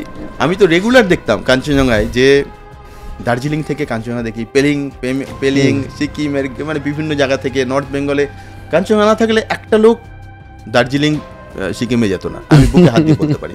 তাহলে দার্জিলিংয়ের সঙ্গে কোনো পুরুলিয়া কিংবা কলকাতার আশেপাশের কোনো একটা জায়গার সঙ্গে কোনো ফারাক থাকতো না, শুধু কাঞ্চনজঙ্ঘা আছে বলে না। তো আমি ওই 2 মাস যখন থাকতাম আমি বোঝার চেষ্টা করতাম কোন দিকে হতে পারে দার্জিলিং, কোথায় সিকিম, কোথায় কি, কিন্তু একটা মেঘের চাদরের তলায় থাকতাম। কিন্তু আমি আইডিয়া করতে পারতাম ওইখানে এটা হতে পারে, এইখানে পেলিং হতে পারে। কাঞ্চনজঙ্ঘার মাথা থেকেও আমি দেখার চেষ্টা করছি। এভারেস্টে তো একটু ঝাপসা ছিল, কাঞ্চনজঙ্ঘা তো পরিষ্কার। আচ্ছা, কাঞ্চনজঙ্ঘা কখন পৌঁছেছিলেন? 7:30টা সকাল। তখন ওয়েদার পরিষ্কার না, তখন মেঘলা ছিল। এবার আমি 1.5 ঘন্টা ছিলাম, আমার যার জন্য আমার ক্যামেরায় আমি ফুটেজ দেখি প্রথম দিকে মেঘের মধ্যে থেকে সব উঁকি মারছে, তারপর দেখছি একদম পরিষ্কার হয়ে গেছে। আমার নিচে সমস্ত শৃঙ্গগুলো, কাবরু, রাথং, অনেক কিছু অসংখ্য শৃঙ্গ, তারপর মেঘের চাদর। হ্যাঁ, কারণ কাঞ্চনজঙ্ঘায় মেঘটা অনেক বেশি, কারণ এই যে হিমালয় 2400 কিলোমিটার লম্বা, সেই নাঙ্গা পর্বত থেকে অরুণাচল প্রদেশের নামছে বারোয়া অবধি, তার মধ্যে এই কাঞ্চনজঙ্ঘা বায়োস্ফিয়ারেই বে অফ বেঙ্গল, বঙ্গোপসাগর উঠে এসছে, সমুদ্র আর হিমালয়ের ডিস্টেন্স সব থেকে কম, প্রায় 600 কিলোমিটারের মতো। যার জন্য যে হাওয়াটা কাঞ্চনজঙ্ঘার বুকে যায় সেখানে মেঘ অনেক বেশি, মানে জলীয় বাষ্প অনেক বেশি বলে মেঘ ফর্ম বেশি হয়। যার জন্য ওই লতা মঙ্গেশকরের গান আছে, কাঞ্চনজঙ্ঘার বুকে সূর্যোদয় দেখা হলো না সেবার। কারণ সত্যি কাঞ্চনজঙ্ঘার বুকে সূর্যোদয় একটা রেয়ার। সত্যজিৎ রায় সিনেমায় লাস্ট সিনে দেখা যাচ্ছে কাঞ্চনজঙ্ঘা পরিষ্কার হচ্ছে, কারণ সারা ওই সিনেমার ওই অতদিন ধরে কুশীলবরা দেখছে, কাঞ্চনজঙ্ঘা পরিষ্কার দেখতে পাচ্ছে না। সত্যি কাঞ্চনজঙ্ঘা কম দেখা যায়। টাইগার হিল থেকে যারা দেখতে যায় খুব কম জনই কিন্তু কাঞ্চনজঙ্ঘার বুকে। তো কেন দেখতে পায় না? যেহেতু মেঘের জন্য। আর আমরা কাঞ্চনজঙ্ঘা যখন আছি মেঘের উপরে, আমি উপর থেকে কি দেখতে পাচ্ছি, কাঞ্চনজঙ্ঘার থেকে সব মেঘের একটা চাদর, নিচে একটা চাদর, একটা যতদূর দেখা যায় সাদা রঙের একটা তুলো, পেজা তুলো যেন ইয়ে করে আছে। এবার আপনি আমাদের বলুন যে দার্জিলিং থেকে তো কাঞ্চনজঙ্ঘা একরকম লাগে, কাঞ্চনজঙ্ঘা থেকে দার্জিলিং বা এই শহরতলিগুলো কেমন লাগে? আসলে মানে আইডেন্টিফাই করা যায় না, এতটা বিশাল মানে প্রকৃতি না, প্রকৃতির কাছে আমরা এত ক্ষুদ্র যে সত্যি কোনটা কাঞ্চনজঙ্ঘা থেকে, মানে যেহেতু 8,000 মিটারের উপর একটা বিশাল শৃঙ্গ, আর যেহেতু এইখানে মেঘের প্রকোপটা অনেক বেশি, এভারেস্টের মাথা থেকে যেমন 4-5টা অনেক পরিষ্কার দেখা গেছে, কারণ ওখানে মেঘের প্রকোপটা কম ছিল। কাঞ্চনজঙ্ঘায় থেকে নিচের দিকে তাকিয়ে যখনই আমরা তাকাতাম দেখতাম একটা বরফের, একটা মেঘের একটা আস্তরণ। এবং এই যে আরেকটা আমরা জিওগ্রাফিতে পড়েছি যে দক্ষিণ পশ্চিম মৌসুমী বায়ু গিয়ে গ্রেটার হিমালয়ের বলে ধাক্কা মারে, গ্রেটার হিমালয়ে ধাক্কা খেয়ে এই জায়গায় বৃষ্টি হয়, সেই জন্য আমরা এত সুজলা সুফলা, এত সবুজ আমরা। সেটা আমি যে কোনো শৃঙ্গের মাথায় মানে যখন যাচ্ছি আমি কিন্তু চোখে প্রত্যক্ষ করি। কীরকম? শৃঙ্গের মাথায় দাঁড়াচ্ছি, উত্তর দিকে দেখছি তিব্বত, একটা গ্রে মানে একটা ব্যারন, আমরা বলি মানে মাউন্টেন ডেজার্ট, একটা কালার, কীরকম গ্রে কালার, সাদা ছাই রঙের একটা কালার নর্থ। আর সাউথের দিকে যখন দেখি সবুজ, কত রকম সবুজ, হালকা সবুজ। মানে আমি যখন ছবি মনে হয় আমার মাঝে মাঝে মনে হয় যে আমি যদি পেইন্টার হতাম তাহলে আমি আঁকতে পারতাম সবুজের। এইটা কি শৃঙ্গগুলোর মাথা থেকে বোঝা যায় যে ওই দিকটা গ্রে? হ্যাঁ, দেখা যাচ্ছে তো, তিব্বতের দিক দেখতে পাচ্ছি দেখা যায় একদম পরিষ্কার। আর তিব্বতের দিকে বহু দূর দেখা যায়। হ্যাঁ, যে দেখা যায় যেহেতু মেঘ কম, ওই দিক মেঘ কম, ক্লিয়ার। এদিকে মেঘ থাকলেও কাঞ্চনজঙ্ঘার জায়গাটা বাদ দিয়ে ওইদিকে আমি যখন হিমালয়ের অন্যান্য দিকে উঠি তখন কিন্তু অনেক দূর দেখা যায় বিভিন্ন সবুজের শেড, সবুজ কত রকমের হয়। আর সবুজ নিয়ে আমার একটা দারুণ অবসেশন আছে, যে সবুজ রং দেখলে আমার মনটা প্রচণ্ড শান্ত হয়ে যায়। যে যখন এই 1 মাস 1.5 মাস 2 মাস ওই বরফের রাজত্বে কাটাই, তখন তো শুধু সাদা আর পাথরগুলো কালো কিংবা হয়তো মানে ঘষা, মানে ওই ছাই কালার কিংবা এরকম কালার, আর তো অন্য কোনো কালার নেই। নীল রঙের পাথর তো হয় না, সবুজ রঙের পাথর তো হয় না, তাই না? তো যখন আমি এই কাঞ্চনজঙ্ঘাতে আমি সেটা আরও ফিলিংস হয়েছিল যে আমি যখন উপর থেকে নেমে এসেছি একটা বাঁক নিয়েই একটা জায়গায় ঢুকে গেলাম রামচে। তার আগে অবধি গ্লেসিয়ারের উপর দিয়ে হাঁটছি। গ্লেসিয়ার মানে সাদা মাটি ধুলো, সাদা মানে বরফ, বরফ ধুলো মাটি পাথর, এছাড়া অন্য কালার নেই, আর কাদা। তো এই দেখতে দেখতে যখনই একটা বাঁক নিলাম, বাঁক নিয়ে সামনে রামচে সবুজ ময়দান, আমি না শুয়ে পড়লাম একদম ঘাসের উপর শুয়ে, মানে আমার মনে হলো ভগবানের রংটাই মনে হয় সবুজ। প্রায় 62 দিন পর হ্যাঁ, ভগবানের রংটা মনে হয় সবুজ, এবং সত্যি মনটা এরকম ফিলিংস। আপনি কাঞ্চনজঙ্ঘার পিকেও তো প্রায় 1.5 ঘন্টা ছিলেন বলেন। এবার এভারেস্টের পিকটার কথা বলেছেন, এবার কাঞ্চনজঙ্ঘার পিকটা কিরকম? কাঞ্চনজঙ্ঘার পিকটা, হ্যাঁ, সামিয়ানা টাঙায় না যে বিভিন্ন ঠাকুর দেবতার বাড়িতে চারদিকে 4টে টানা দিয়ে মশারির মাথাটা যেরকম হয়, এইরকম কাঞ্চনজঙ্ঘার মাথাটা, মানে প্রায় 30-40 ফুটের এরকম একটা সামিয়ানা, চারদিকে 4টে খুঁটির মতন, মানে 4টে কোণা উঁচু উঁচু, একটা টেবিল টপ, ওটাকে আমরা টেবিল টপ মাউন্টেন বলি। মানে পাঁচড়ে উঠলাম, উঠেই দেখি হঠাৎ একটা ফ্ল্যাট, একটা টেবিলে, এই টেবিলে উঠছি, উঠে যেমন টেবিল ফ্ল্যাট এরকম, টেবিলটা একটা চৌকো টেবিল, চারদিকে 4টে খোঁচা, এইরকম, মাঝখানটা একটু হালকা ডিপ্রেশন, একটু নিচু, এই হচ্ছে কাঞ্চনজঙ্ঘার মাথা। এই 30-40 ফুট, 40 ফুট বাই 40, এবং সেটা অবশ্যই অপরূপ সুন্দর। মানে আমি জানি আমার একটু বোকা প্রশ্ন হয়ে যাবে, কিন্তু আমি যদি জিজ্ঞাসা করি যে আপনাকে যদি বলি যে এভারেস্ট আর কাঞ্চনজঙ্ঘার মধ্যে একটা ছোট্ট কম্প্যারিজন করতে, আপনি কিরকম ব্যাপারটা বলবেন? উচিত হবে না আমার কম্পেয়ার করা, কিন্তু যেহেতু আপনি দুটোকে খুব, দেখুন আমি জীবনে একবার নভেম্বর মাসে টাইগার হিল থেকে দূর থেকে এভারেস্ট দেখেছি, এবং আমার বিশ্বাস আমার যারা দর্শক আছে তারা অনেকে দেখেছে বা দেখেওনি এভারেস্ট বিশেষ করে। আর কাঞ্চনজঙ্ঘাটা সংখ্যা একটু বেশি হতে পারে, কারণ আমাদের দার্জিলিং, পেলিং, গ্যাংটক ইত্যাদি থেকে দেখা যায়। কিন্তু আপনি এমন একজন মানুষ, এই যে সামনে দুটো পা দেখতে পাচ্ছি, এই দুটো পা কাঞ্চনজঙ্ঘার মাথাটাও ছুঁয়ে আসতে পেরেছে, এভারেস্টের মাথাটাও ছুঁয়ে আসতে পেরেছে, তাই আপনার এক্সপিরিয়েন্সটা আমি জিজ্ঞাসা করছি। এভারেস্টে অনেক রকম সুবিধা পাওয়া যায়, বললাম যে অনেক লোক থাকে এভারেস্টে, কোনো সময় একা তো মানে লোনলিনেস ফিলিংসটা, আচ্ছা, কিন্তু কাঞ্চনজঙ্ঘায় আসবে, কাঞ্চনজঙ্ঘায় একা আর প্রকৃতি একা, হয়তো আমার সঙ্গে 3টে লোক আছে কি 4টে, আর সামনে থেকে বিশাল আকার কোনটা বেশি লাগে? কাঞ্চনজঙ্ঘা বেশি লাগে। কাঞ্চনজঙ্ঘায় যখন 4 নম্বর ক্যাম্পে আছি, তখন সামনে না একটা বড় একটা সোনালী রঙের পাথুরে দেওয়াল, আচ্ছা, বিশাল, ওইদিকে ইয়ালুংখাং, সামনে কাঞ্চনজঙ্ঘা সেন্ট্রাল সাউথ, একটা বিশাল কাঞ্চনজঙ্ঘা। এভারেস্টে সাউথ কল থেকে একটা পিরামিড শেপের মাউন্টেন মনে হয়, সেটাকে কিন্তু বিরাট খুব দৃষ্টিনন্দন কিছু না। কাঞ্চনজঙ্ঘা একটা মারাত্মক, মানে 4 নম্বর ক্যাম্প থেকে তো একটা ভয়ঙ্কর একটা, তখন মনে হয় যে এইখানে ওঠা সম্ভব। এভারেস্টে কিন্তু সাউথ কল থেকে এই ভয়টা আসে না যে এইখানে ওঠা সম্ভব কিনা, না, এটা ওঠা যেতে পারে। তো কাঞ্চনজঙ্ঘাটা মানে সামথিং ডিফারেন্ট। সেটা আমার শুধু না, তেনজিং নোরগে, আমি তো বলি যে পৃথিবীর সবথেকে গ্রেটেস্ট মাউন্টেনিয়ার, সেই লোকটাও সে এভারেস্ট ক্লাইম্ব করেছে প্রথম, সে তো কাঞ্চনজঙ্ঘা ক্লাইম্ব করেনি, কিন্তু তিনি যখন বাড়ি বানালেন, তার বক্তব্য হচ্ছে আমি জানলা খুলে কি দেখবো, কাঞ্চনজঙ্ঘা দেখবো। সুতরাং দার্জিলিংয়ে যখন বাড়ি বানালেন, তার জানলা খুললে কাঞ্চনজঙ্ঘা দেখতে পাবেন, মানে কাঞ্চনজঙ্ঘা তার কাছে ভগবান দর্শন। সে কিন্তু বলছে না যে এভারেস্ট আমার কাছে ভগবান দর্শন, সে তো এভারেস্ট, তাকে তো নেপাল সরকার জায়গা দিয়ে দিত যদি ও চাইতো, কিন্তু কোথায় আসলো? এখানে। যার জন্য আমার মনে হয় যে তেনজিং নোরগে একটা অন্য ক্যারেক্টার, মানে আমার মনে হয় এ আমার কাছে ভারতরত্ন পাক না পাক, তেনজিং আমার কাছে ভারতরত্ন।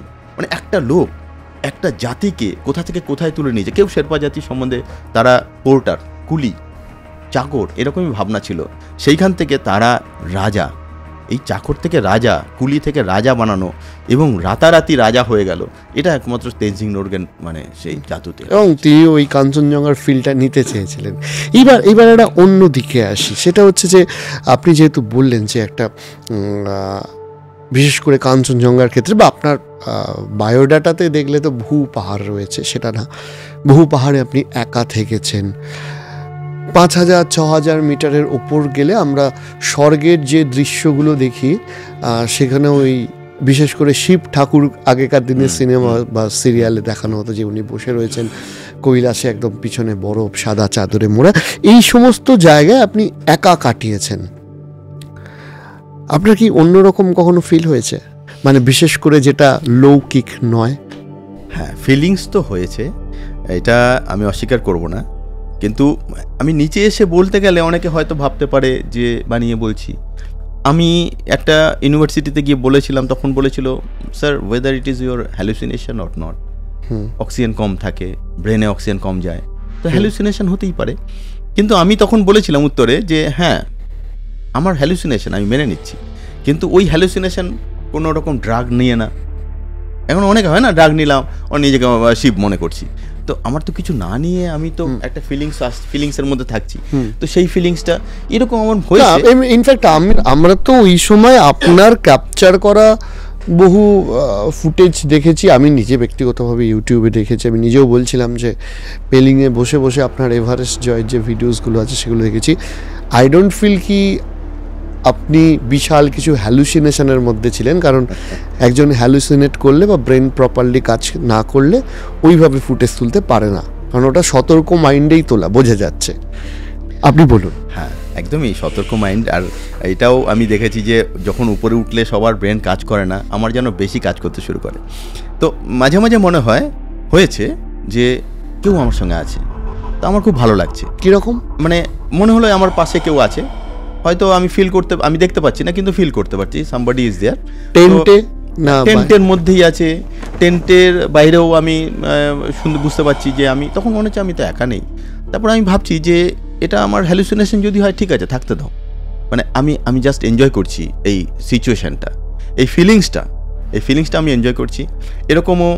এরকম আমি এক সময় তো একটা এক্সপিডিশন এরকম মনে হলো যে একজন সামনে এসছে, কীরকম এবার আমি বলি, এই শিবের কথা যখন আসলো আমি শিবের কথাতেই চলে আসি। আমরা তো হিমালয়ের যে নিচের পার্টটাকে বলি শিবালিক, শিবের জায়গা বলি তো শিবালিক বলি, এবং বহু দূর আমি কাঞ্চনজঙ্ঘার দিকে যাচ্ছি, ওকথাং বলে একটা জায়গায় শিবের মন্দির বলে কিছু নেই, কত হয়তো 200-400-1000 পাথর দিয়ে একটা ঢিপি বানানো, কয়েকটা ত্রিশূল লাগানো, কিছু ঘুঙুর টুঙুর দেওয়া আছে, ব্যাস শিবের মন্দির। আমার ভাবনা এটা আমার মন্দির, এখানে আমার ঈশ্বর আছে, এটা তো ভাবতে কেউ তো বারণ করেনি, বাধা দেয়নি। শেরপাড়া তো পুজো না দিয়ে ও এগোই না। এবার সেইখানে কোনো জায়গায় আমি দেখি, আমি এক জায়গায় বলছি কোনো জায়গায় লিখেওছি হয়তো, যে আমার জানা ওল্ডেস্ট মাউন্টেনিয়ার শিব। কেন? শিবের বাহন কি? গরু। আমরা দেখেছি যে ইয়াক ওখানে মালপত্র নিয়ে যায়, এবং শিবের যে বাহন সেটা কিন্তু আমাদের বেশ গাট্টা গরু, মানে আমাদের এই তথাকথিত এইখানে যে বলদ দিয়ে আমরা লাঙল চাষ করি এরকম না, একটা বড় নন্দী ভৃঙ্গি, তাদের যে চেহারা, নন্দীর চেহারাটা একটা ভারী। ইয়াকরা কিন্তু বেশ পাওয়ারফুল একটা ক্যারেক্টার, ঝব্বু ইয়াক ওখানে যায় যেগুলো যারা মাল পায়। শুধু তাই না, হিমালয়ের প্রতিটা পড়তে শিবের প্রচুর গল্প আছে। যেমন আমি যখন মাকালু বরুণ এরিয়ায় ঢুকছি তখন ওখানে শিব বলে না, শিব মহারাজ, ওখানে মহারাজ, সে ঘোড়ায় চড়ে, সেই ভদ্রলোক ঘোড়ায় চড়ে উপর থেকে নামে, বলছে ওই দেখতে পাচ্ছ না, ওই তো আংটা লাগানোর জায়গা আছে, ঘোড়া লাগানোর একটা বড় একটা জায়গা, সে কল্পনা করছে ওটা আংটা লাগানোর জায়গা, শিবের ঘোড়া আসলে ওটা আংটায় বেঁধে রাখে। আংটা কিচ্ছু না, একটা পাথরে একটা গোল একটা দাগ মতন, একটা ডিপ্রেশন। তো তাও বলছি দেখেছো ওই ঝর্ণাটা, আর একটু এগিয়ে গেলাম, ঝর্ণা, এটা হচ্ছে শিবজির দেওয়া, শিব মহারাজের দেওয়া। কীরকম? এই এলাকায় জলের ক্রাইসিস, আরে লোক তো আমি দেখছি 2 কি 3টে লোক 1-2 বাড়ি নিয়ে থাকছে। এলাকা বলতে আমরা এই গ্রাম বলতে মানে এই আমাদের এই ফিলিংস নিয়ে চলবে না, যে এই পার্সপেক্টিভ গেলে কিন্তু আমরা প্রতি মুহূর্তে ধাক্কা খাবো। তো বলছি যে এখানে খাবার জল নেই কেন? যে নদীটা বয়ে আসছে সেই নদীটা এত ফোর্সে নামছে, অরুণ এটা যে বরুণ সব আলাদা আলাদা নদী আছে, সেই বরুণ রিভার সে এত ফোর্সে নামছে, তার জলটার মধ্যে তো জলের থেকে বালি বেশি, তো এটা খাওয়ার মতন না। তো শিব মহারাজকে বলা হয়েছে, শিব মহারাজ বলে ঠিক আছে, ও আংটাটা দিয়ে খোঁচা মেরেছে, দেখা যাচ্ছে দেখছি যে একটা ঝর্ণার পড়ছে। এরা বলছে ঝর্ণার কোনো সোর্স নেই, এ তো শিব মহারাজের দেওয়া, হয়তো এটা কোনো আর্টিজিও ওয়েল যেমন আমাদের শুশুনিয়ায় আছে, ভিতর থেকে আসছে, কিন্তু গল্পটা শিব মহারাজ ওখানে জড়িয়ে আছে। তারপর আরেকটু এগিয়ে গেলাম, বলছে 2 পাহাড়, একটা মানে কালো ঢিপি আর একটা কালো ঢিপি। আমার চোখে, সাধারণের চোখে 2 কালো পাহাড়। ও বলছে না, একটা শিব মহারাজ একটা পার্বতী, গর্ভবতী পার্বতী, তো একজনের পিঠে হাত দিয়ে রেখেছে। তো পুরো জায়গাটাই না শিবের মানে জায়গা, এবং শিবের গল্প পড়তে জড়িয়ে আছে। শুধু তাই না, মহাভারতের প্রচুর গল্প আছে। আমি অনেক জায়গায় গিয়ে এক জায়গায় গিয়ে দুর্যোধনের মন্দির দেখেছি, হিড়িম্বার মন্দির অনেকেই দেখেছে।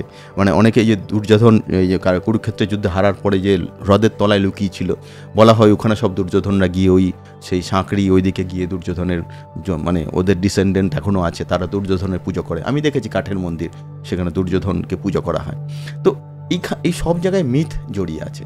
তো শুধু আমার একার না, মানে এই হাজার হাজার লোকের ফিলিংস তার মানে ওই রকমই হয়েছে। তা আমি কোন আলাদা, আমিও তো একটা সাধারণ ক্যারেক্টার। তো ওই হাইটে গেলে যদি ফিলিংস আসে, সেই ফিলিংসটাকে আমি খুব সাদরে নিই। তো আমি দেখেছি, আমি একটা সময় দেখছি যে আমার সামনে একটা ক্যারেক্টার আসছে, তো আমি একটা মন্দিরে ঢুকে যাচ্ছি, এরকম ফিলিংস হচ্ছে। মন্দিরে যাচ্ছি, আমি ভাবছি আমি তো এখানে কোনো মন্দিরে যাই না, সত্যি আমি এখানে কোনো মন্দিরে গিয়ে মাথা ঠোকানো, মানে সো কল্ড বিরাট মানে আস্তিক যে সকাল বিকাল পুজো করে, আমি সেই ক্যারেক্টারই না। কিন্তু আমার ওখানে গিয়ে কোথাও যেন মানতে ইচ্ছা করে, মন থেকে একটা ভালো লাগা থাকে, কোনো সময় ফিল করি যে আমার সঙ্গে কেউ আছে। তা নাহলে সেই ফিলিংসটা কীরকম হয়েছে, আমি দেখেছি শেরপাড়া হাঁটতে হাঁটতে একটা মন্ত্র জপে, ওং মণিপদ্মে হুম, হে সর্বশ্রেষ্ঠ ক্যারেক্টার, মানে আই বো অন ইউর ফিট, আমি তোমার পায়ে আমাকে সব সমর্পণ করলাম। অসাধারণ একটা গান আছে এটা নিয়ে বুদ্ধদেবের ওপর। সেটা তো এবার ওরা যদি এইটা বলে মনে জোর পায়, তাহলে আমি বলতে শুরু করি।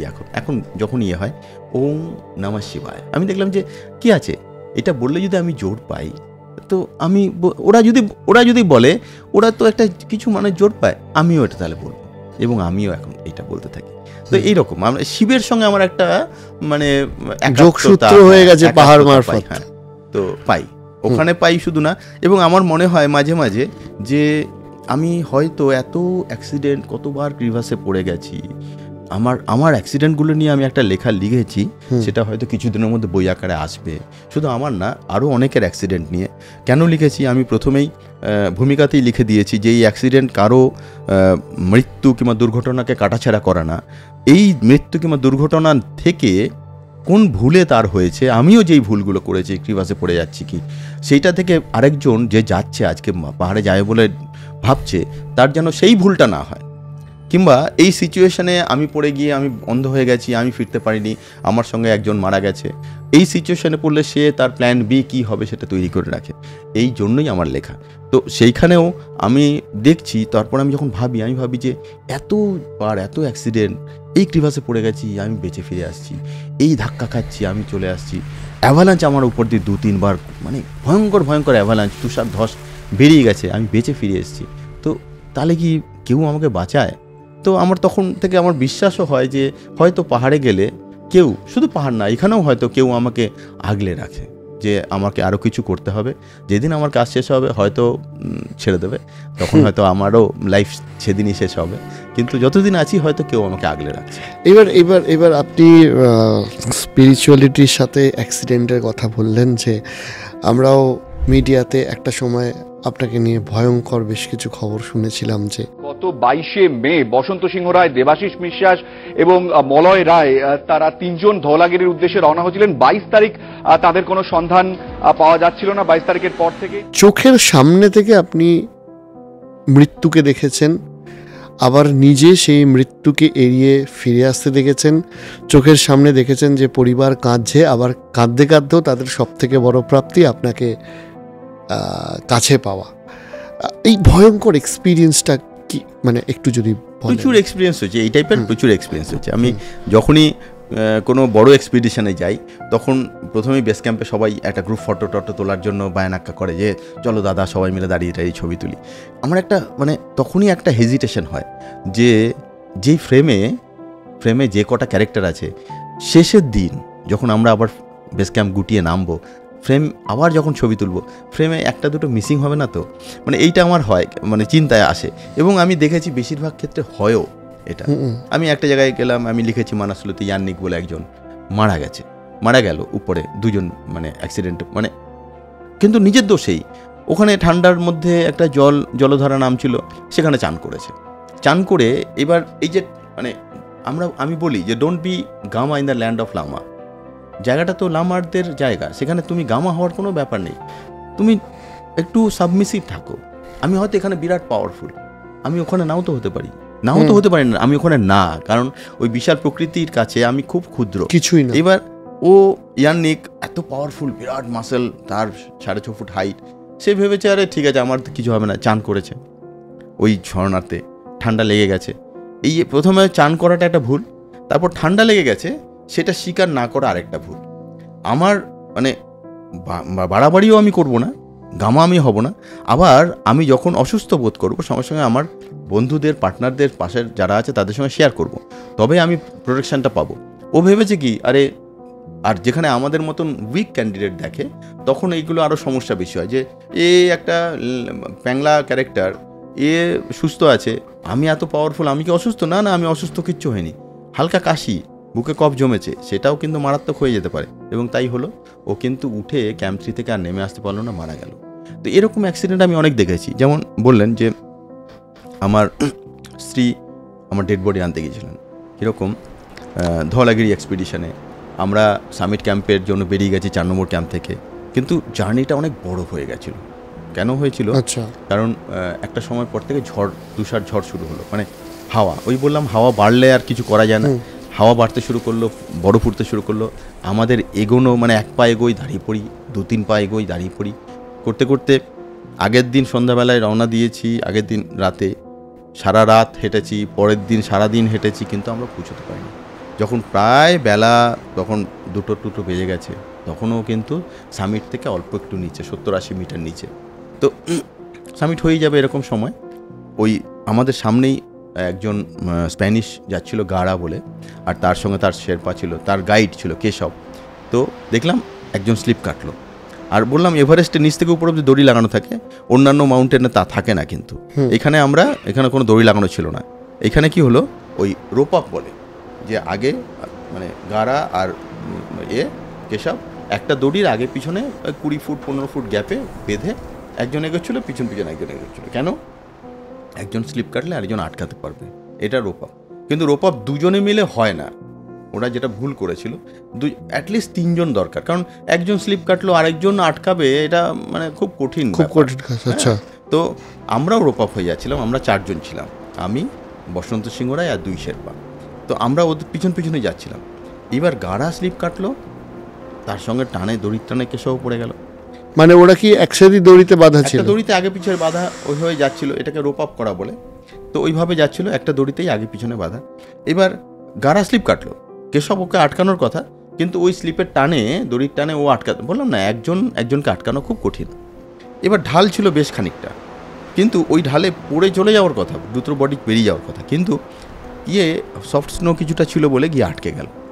ওই হাওয়াতে বরফ উঠছিল বলে হয়তো দুজনেই একটা জায়গায় গিয়ে আটকে গেল।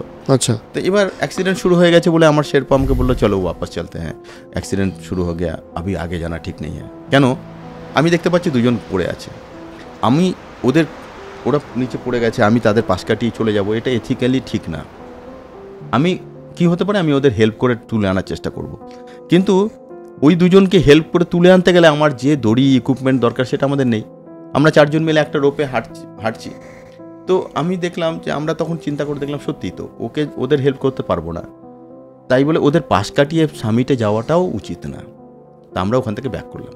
আমাদের পাশ কাটিয়ে ওখানে এক জাপানি আর তার শেরপা, 2 শেরপা, তারা কিন্তু এগিয়ে গেল। তো বসন্ত একবার বললো, দেখতে পাচ্ছিস ওই তো কোনো যাচ্ছে, জাপানি কোনো যাচ্ছে, তা আমরা কেন যাব না? আমি বললাম না, যাওয়া ঠিক না। বসন্তদা কিন্তু রাজি ছিল না, কিন্তু গেল। আলটিমেট কী হলো, আমরা ফিরে আসা শুরু করলাম। একটা জায়গায় এসে যখন একটা ভালো স্টান্স পেলাম দাঁড়ানোর মতন, দাঁড়িয়ে আমরা শেরপাকে বললাম যে এই দড়িটা যে কোমরে আমরা 4 জন মিলে যাচ্ছি, অনেকটা লম্বা দড়ি, 100 মিটারের মতন, 100 মিটারের দড়ি। আমি বললাম যে এই দড়িটা কেটে, 50 মিটারের দড়ি ছিল, কেটে যাও। একজন শেরপাকে বললাম তুমি যাও তো, ওই দড়ি আমরা কি করি, আইস্যাক্স মাটি বরফে গাঁথি, গেঁথে দড়িটা পেঁচিয়ে অ্যাঙ্কার করি, তারপর দড়ির অন্য পাশটা ছাড়ি যাতে ধরে আসতে পারে, যাও গিয়ে ওদের হেল্প করো। ও গেল, আমরা ওখানে দাঁড়িয়ে থাকলাম, 1 ঘন্টার উপর দাঁড়িয়েছিলাম, কিন্তু ও গিয়ে ফিরে আসলো। ও ইয়াং ছিল, খুব বাচ্চা ছেলে ছিল, তো ও আর ভয় পেয়ে গেছিলো, বললো না আমার সানগ্লাস উড়ে গেছে হাওয়ায়, আমি যাবো না, এই সেই বলে ফিরে আসলো। তো আমরা তখন নামতে শুরু করলাম। তো আলটিমেট ওই গাড়া মারা গেল। কেশব পরে একটা রেস্কিউ টিম গিয়েছিল, কেশবকে বাঁচিয়ে নিয়ে আসতে পারলো। আর এই যে স্প্যানিশ আমাদের পাশ কাটিয়ে যে জাপানি গেল, সে মারা গেল। আর ওই জাপানি পাঁচ কাঠি যারা গেল ওরা মারা গেল, একজন মারা গেল, সে আসতে পারলো না। তার ওরাও কি শেরপাটাও বলে মারা স্লিপ গেল। কেটেছে? না, স্লিপ কাটেনি।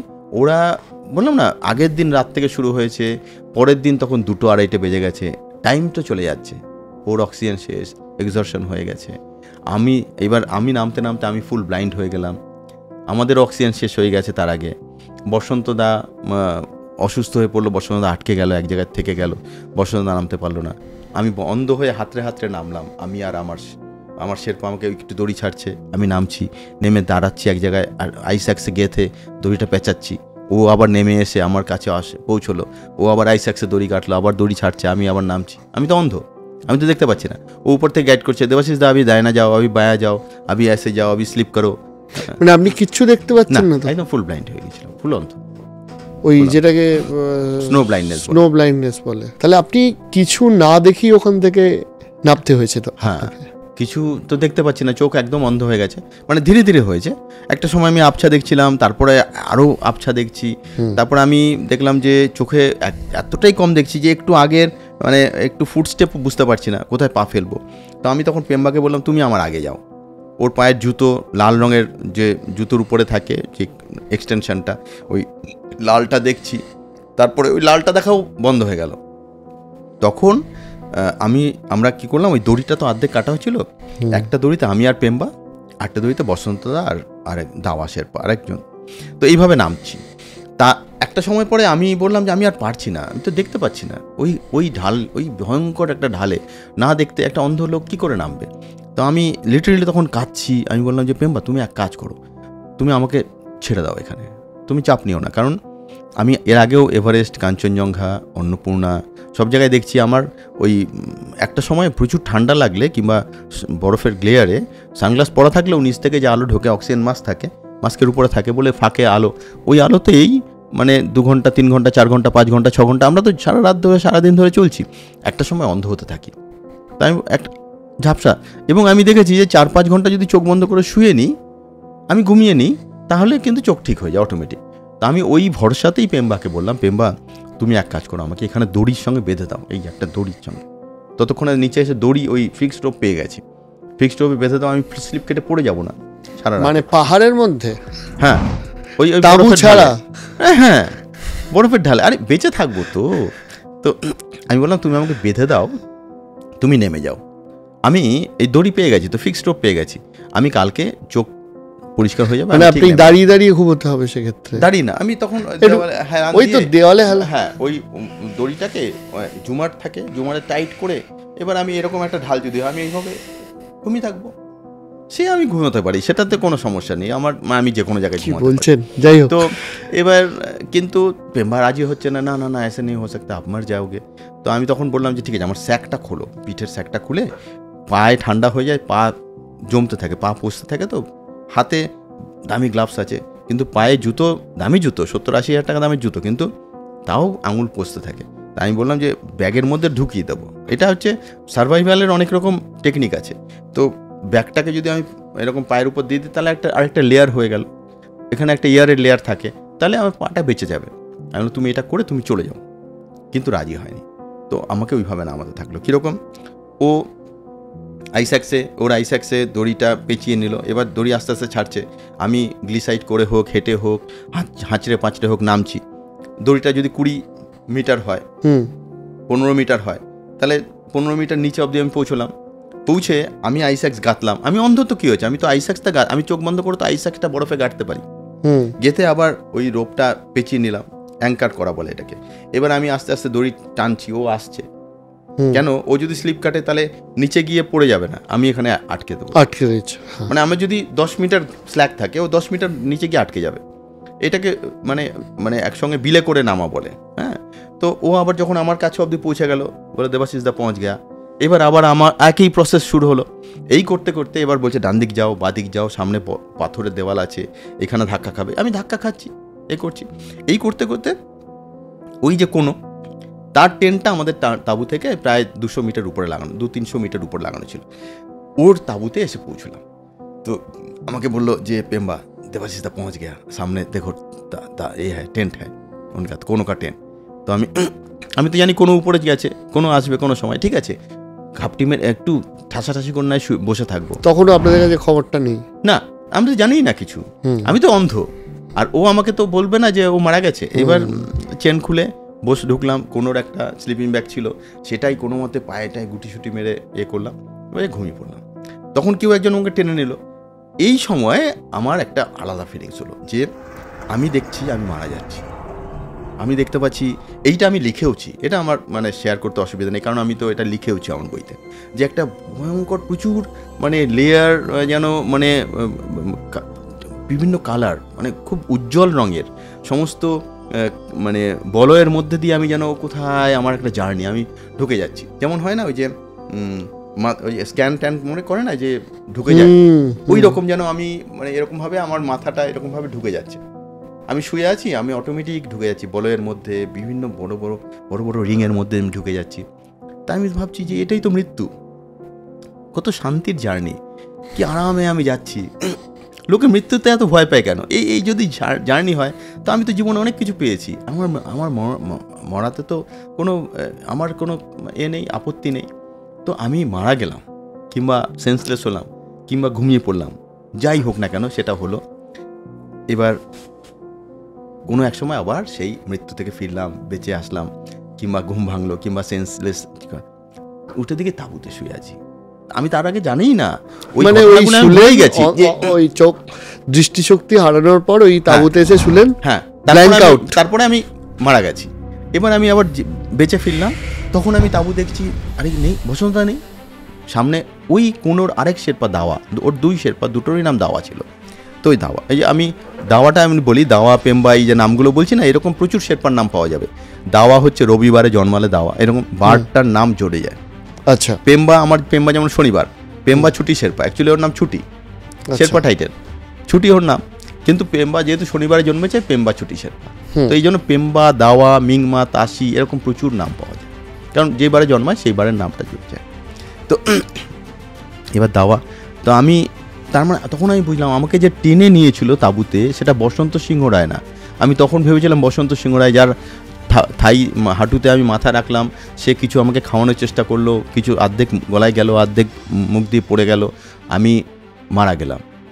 তার মানে যার কোলে মারা গেছিলাম সেই দাওয়া। তখন আমি জিজ্ঞেস করলাম পেম্বাকে, বসন্তদা কাহা হ্যাঁ? তো বলছে বসন্তদা তো জিন্দা নেই হ্যাঁ। মানে আমি মানে ভয়ঙ্কর একটা শক।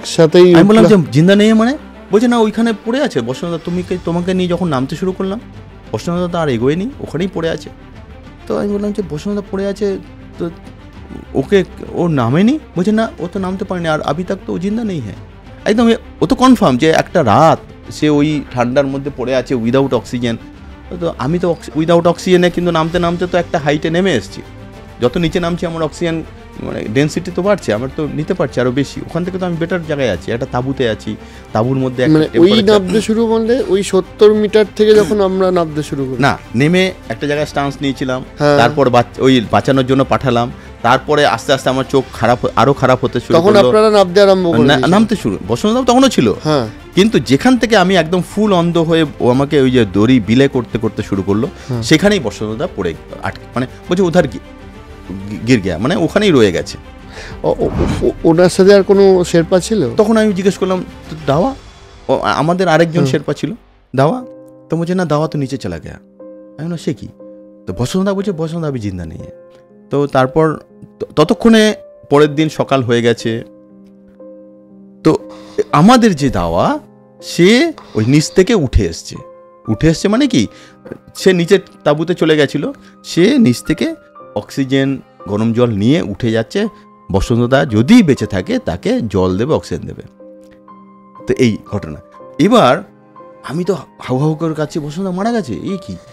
তা কিছুক্ষণ বাদে ওয়াকিটকিতে ফোন, ওয়াকিটকি ছিল ওই আমার যে শেরপা, ওর ওয়াকিটকি পেম্বাকে ফোন, বসন্তদা মিল গিয়া কি? বলছে না, বেঁচে আছে। তা আমি তো তখন আবার একটা আনন্দে কান্না।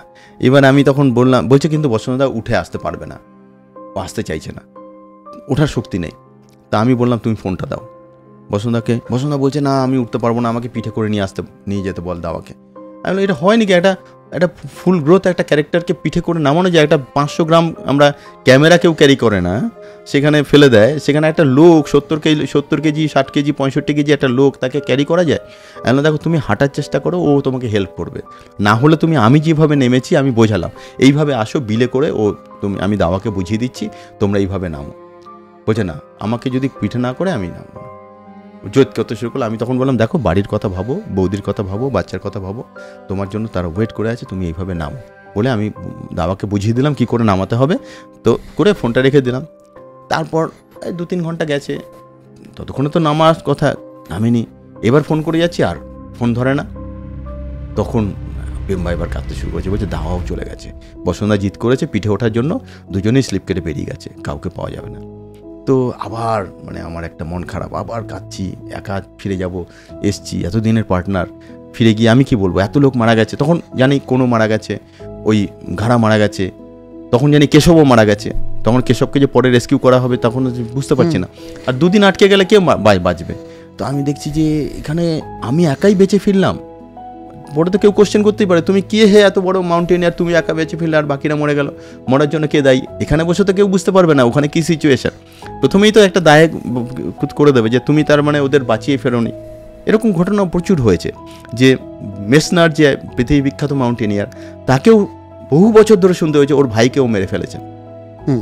অনেক পরে জানা গেছে যে না, তখন মেসনার বলছে এত বছর যে আমি যে ব্লেমটা নিয়ে কাটালাম সেটা আমি কি করব, আমার যে স্টিগমাটা ছিল।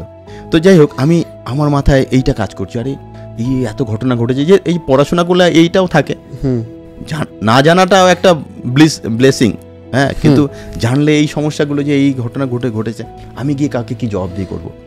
এই করতে করতে আবার মানে আমি ঘুমিয়ে মানে টায়ার্ড হয়ে আবার সেন্সলেস কিংবা ঘুমিয়ে পড়লাম। তারপর হঠাৎ করে দেখছি মানে ঘোরের মধ্যে চলে গেলাম আর কি। তো হঠাৎ করে পেম্বা আমাকে ধাক্কা মারছে, বসন্তদা আগে। মানে আমি না থতমত খেয়ে দেখছি হ্যাঁ একজন কেউ ঠেলে ঠুলে বসন্তদাকে ঢোকাচ্ছে। বসন্তদা একদম পাগলের মতো, মানে তার কোনো সেন্স নেই, চোখ মুখ দেখলেই বোঝা যাচ্ছে একটা বিকারগ্রস্ত একটা ক্যারেক্টার।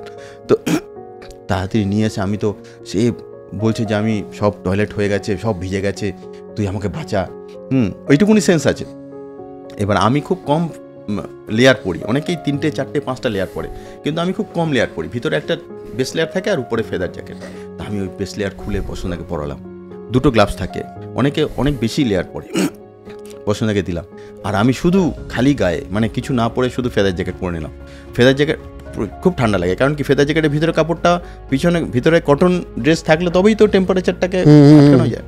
কিন্তু কি করবো, সারা রাত, আর বসন্তদা সারা রাত খুব বিরক্ত করলো, ডান দিকে চলে আয়, তুই বাদিকে আয়, তুই আমার ঠান্ডা লাগছে, তুই গরম জায়গায় বসে আছিস, আমি তাঁবুর পাশে আছি। কিন্তু বসন্তদার তো ওই সেন্স নেই কাজটা করার, যে জাজ করার কি অবস্থায় আছে। এইভাবে সারা রাত কাটলো। পরের দিন সকালে আমি রেডি হয়ে বললাম যে খাবার নেই, 2 দিনে খাবার শেষ হয়ে গেছে, কিচ্ছু নেই, জল গরম করব তার গ্যাসটাও নেই। তো বলে একটু জল গরম হবে, লাস্ট যা আছে আর কিছু নেই, 2-3টে চকলেট আছে, এই চকলেট খেয়ে নামতে হবে নিচে। আমি জানি যে 200-300 মিটার নিচেই আমাদের তাঁবু আছে, নামলে বেঁচে যাব, এবং আমাকে যেভাবেই হোক ওখানে নামতে হবে। অ্যাটলিস্ট আমি না নামলে, আমি সুস্থ না হলে আরেকজনকে বাঁচাতে পারবো না। তো আমি উঠে বললাম তাড়াতাড়ি জল গরম করো, একটু গলায় 2 সিপ দেবো, চকলেটটা খাবো, খেয়ে নেমে যাবো। চকলেট মানে একটা ছোট্ট টুকরো, একটা ক্যাডবেরির ছোট টুকরো। এবার আমি যেই চকলেটটা মুখে দেওয়া, ওই কোনোর আরেক শেরপা দেওয়া আমাকে যখন চকলেটটা দিলাম, আমি মুখে দিলাম, বসন্তদা তখন ঘুমাচ্ছিল, হঠাৎ উঠে বললো ওকে কি গালি, বাংলাতে মানে যা খুশি গালি দিচ্ছে, তুমি চকলেট আমাকে দিলে না কেন? ঘুমাচ্ছিল তখন, যখন ডাকা হয়েছে তখন ঘুমাচ্ছে। যেই চকলেট খেতে দেখেছে ব্যাস বাচ্চাদের মতন হয়ে গিয়েছিল, একদম ইনোসেন্ট বাচ্চা। তো আমি তখন বললাম বসন্তদা ইমিডিয়েট ওঠো, নিচে নামতে হবে।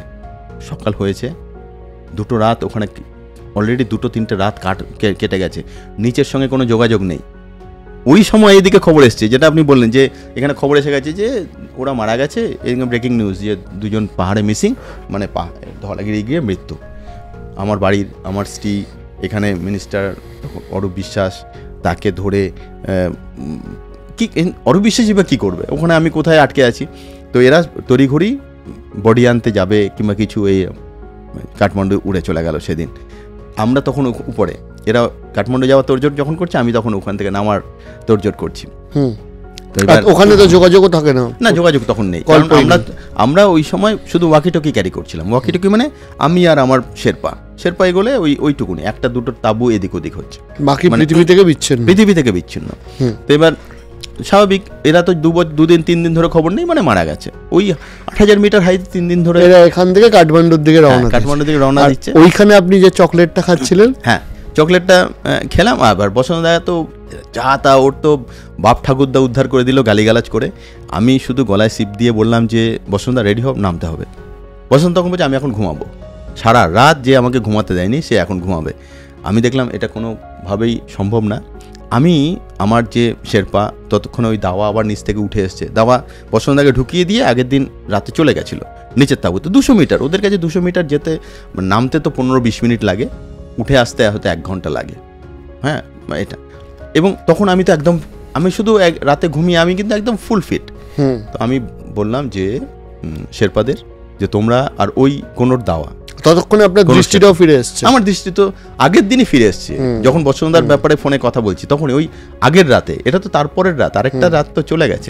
তো আমি বললাম যে দেখো আমার চোখের সামনে বসন্তদাকে ওইরকমভাবে বেঁধে ছেদে নামাবে আমি দেখতে পারবো না, আমি সহ্য করতে পারবো না, কারণ এত কাছের লোক, তাকে দড়ি ঘষতে ঘষতে বালির বস্তার মতন টেনে টেনে নামাবে, কারণ সে তো হাঁটতে পারছে না, তাকে তো টেনে নামাতে হবে ওই খাড়া ওয়ালে, আমি দেখতে পারবো না। তোমরা ওকে যা খুশি দিয়ে পেঁচাও, যা যা আছে স্লিপিং ব্যাগ আর ম্যাট্রেস, যা ফাটা ম্যাট্রেস আছে পেঁচাও, পেঁচিয়ে দড়ি ধরে নামো বস্তার মতন।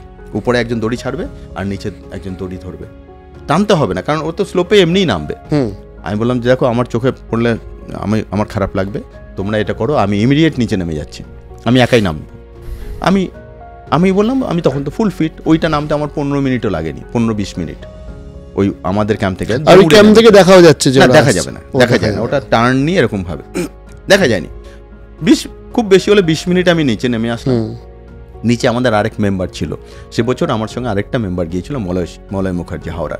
তো মলয় ছিল, তো আমাকে উপর থেকে নামতে দেখে, সবাই সামিট অবধি যায় না, সবাই যায় না, কিন্তু বেস ক্যাম্প থেকে বেরিয়ে এই এক্সপিডিশনগুলোতে সবাই যাওয়ার চেষ্টা করে, কিন্তু মলয় অসুস্থ হয়ে পড়েছিল আগের দিন, তো ওকে রেখে গেছিলাম। তো রাখাতে কি হলো, বসন্তদা বেঁচে থাকার পিছনে মলয় রেখে থাকাটাও একটা কাজের, কারণ মলয়ের এক্সট্রা অক্সিজেনটা নিয়েই বসন্তদাকে বাঁচালো। আচ্ছা, তো এবার আমি তো দৌড়ে নামলাম, আমাকে উপর থেকে দেখতে পেয়ে ও তো গরম জল বসিয়ে দিল, কারণ বরফ চারপাশে তো বরফ, ওখানে জল বানানোটাই সব থেকে বড় কাজ। জল বসিয়ে দিল, আমি আসা মাত্রই ও ফটাফট 1 কাপ চা বানিয়ে দিল, ওই ডিপ করে, মানে জাস্ট একটা গরম পানীয়।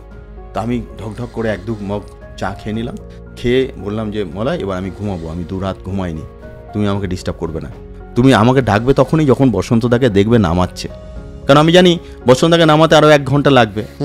আমি তো যে কোনো সময় ঘুমাতে পারি, আমার তো 1 ঘন্টা ঘুম হয়ে গেলে আমি একদম চাঙ্গা হয়ে যাব। তো আমি চাঙ্গাই ছিলাম, আরও চাঙ্গা হয়ে যাওয়ার দরকার, কারণ আমাকে তো রেস্কিউ করতেই হবে। তো আমি ওই জুতোটা খুললাম না, জুতোটা তাঁবুর বাইরে রেখে আমি ভিতরে লম্বা হয়ে ঘুমিয়ে পড়লাম। এবার একসময় চিৎকার করে ডাকলো, এই বসন্তদাকে নামাচ্ছে। আমি উঠলাম, উঠে দেখি হ্যাঁ দড়ি ধরে নামাচ্ছে। আমি সঙ্গে সঙ্গে, ওখানে আরও কয়েকটা তাঁবু ছিল, আরও তাঁবু মানে তাঁবুর ফাটা ছেঁড়া কাপড়, তার মধ্যে ভাঙা পুরো ফেলে যাওয়া ম্যাট্রেস, হ্যানা ত্যানা অনেক কিছু থাকে, সব জোগাড় করলাম ম্যাট্রেসগুলো। আর একটা খাড়া ঢাল, একদম খাড়া এরকম ঢাল, মানে ওখানে দাঁড়ানোর কোনো জায়গা নেই, সবসময় দড়ি ধরে রাখতে হয়, কারণ ওখান থেকে তার আগের দিন ওখান থেকে একটা স্লিপ কেটে একটা শেরপা নিচে চলে গেছে, সে তাকে আর পাওয়া যায়নি, তার বডি আজ অবধি পাওয়া যায়নি। তো ওই ক্যাম্প 3 জায়গাটা খুব ডেঞ্জারাস, সবই ডেঞ্জারাস, মানে এটা কম্পারেটিভলি আরও ডেঞ্জারাস।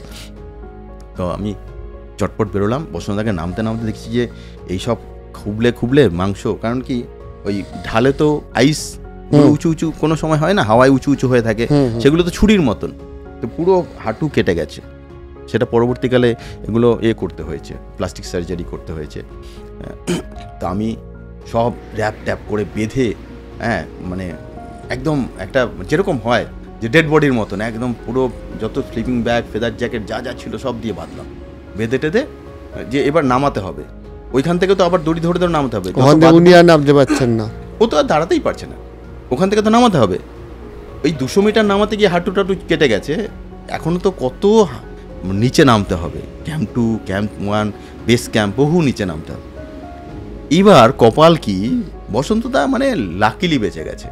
কপাল কি, ওই গাড়া তো স্পেনিশ বড় টিম, সে তো বিরাট পয়সালা, তারা হেলিকপ্টার পাঠিয়েছে, হেলিকপ্টার এত উপরে ওঠে না, ওইখানে চালাচ্ছিল সিমনে মোরো বলে একজন বিখ্যাত মানে মাউন্টেনিয়ার কাম ওই হেলিকপ্টার অ্যাডভেঞ্চারিস হেলিকপ্টার চালায়, মানে পাইলট। সে সব থেকে উঁচুতে ওঠার রেকর্ড তারই আছে, সব থেকে হাইটে ফ্লাইট চালানোর, হেলিকপ্টার চালানোর। আর ওখানে কি হয়, হেলিকপ্টারের সিট টিট সব খুলে ফেলে, কারণ সিটের যে 5 কিলো 7 কিলো ওজন সেটাও ক্যারি করা যায় না।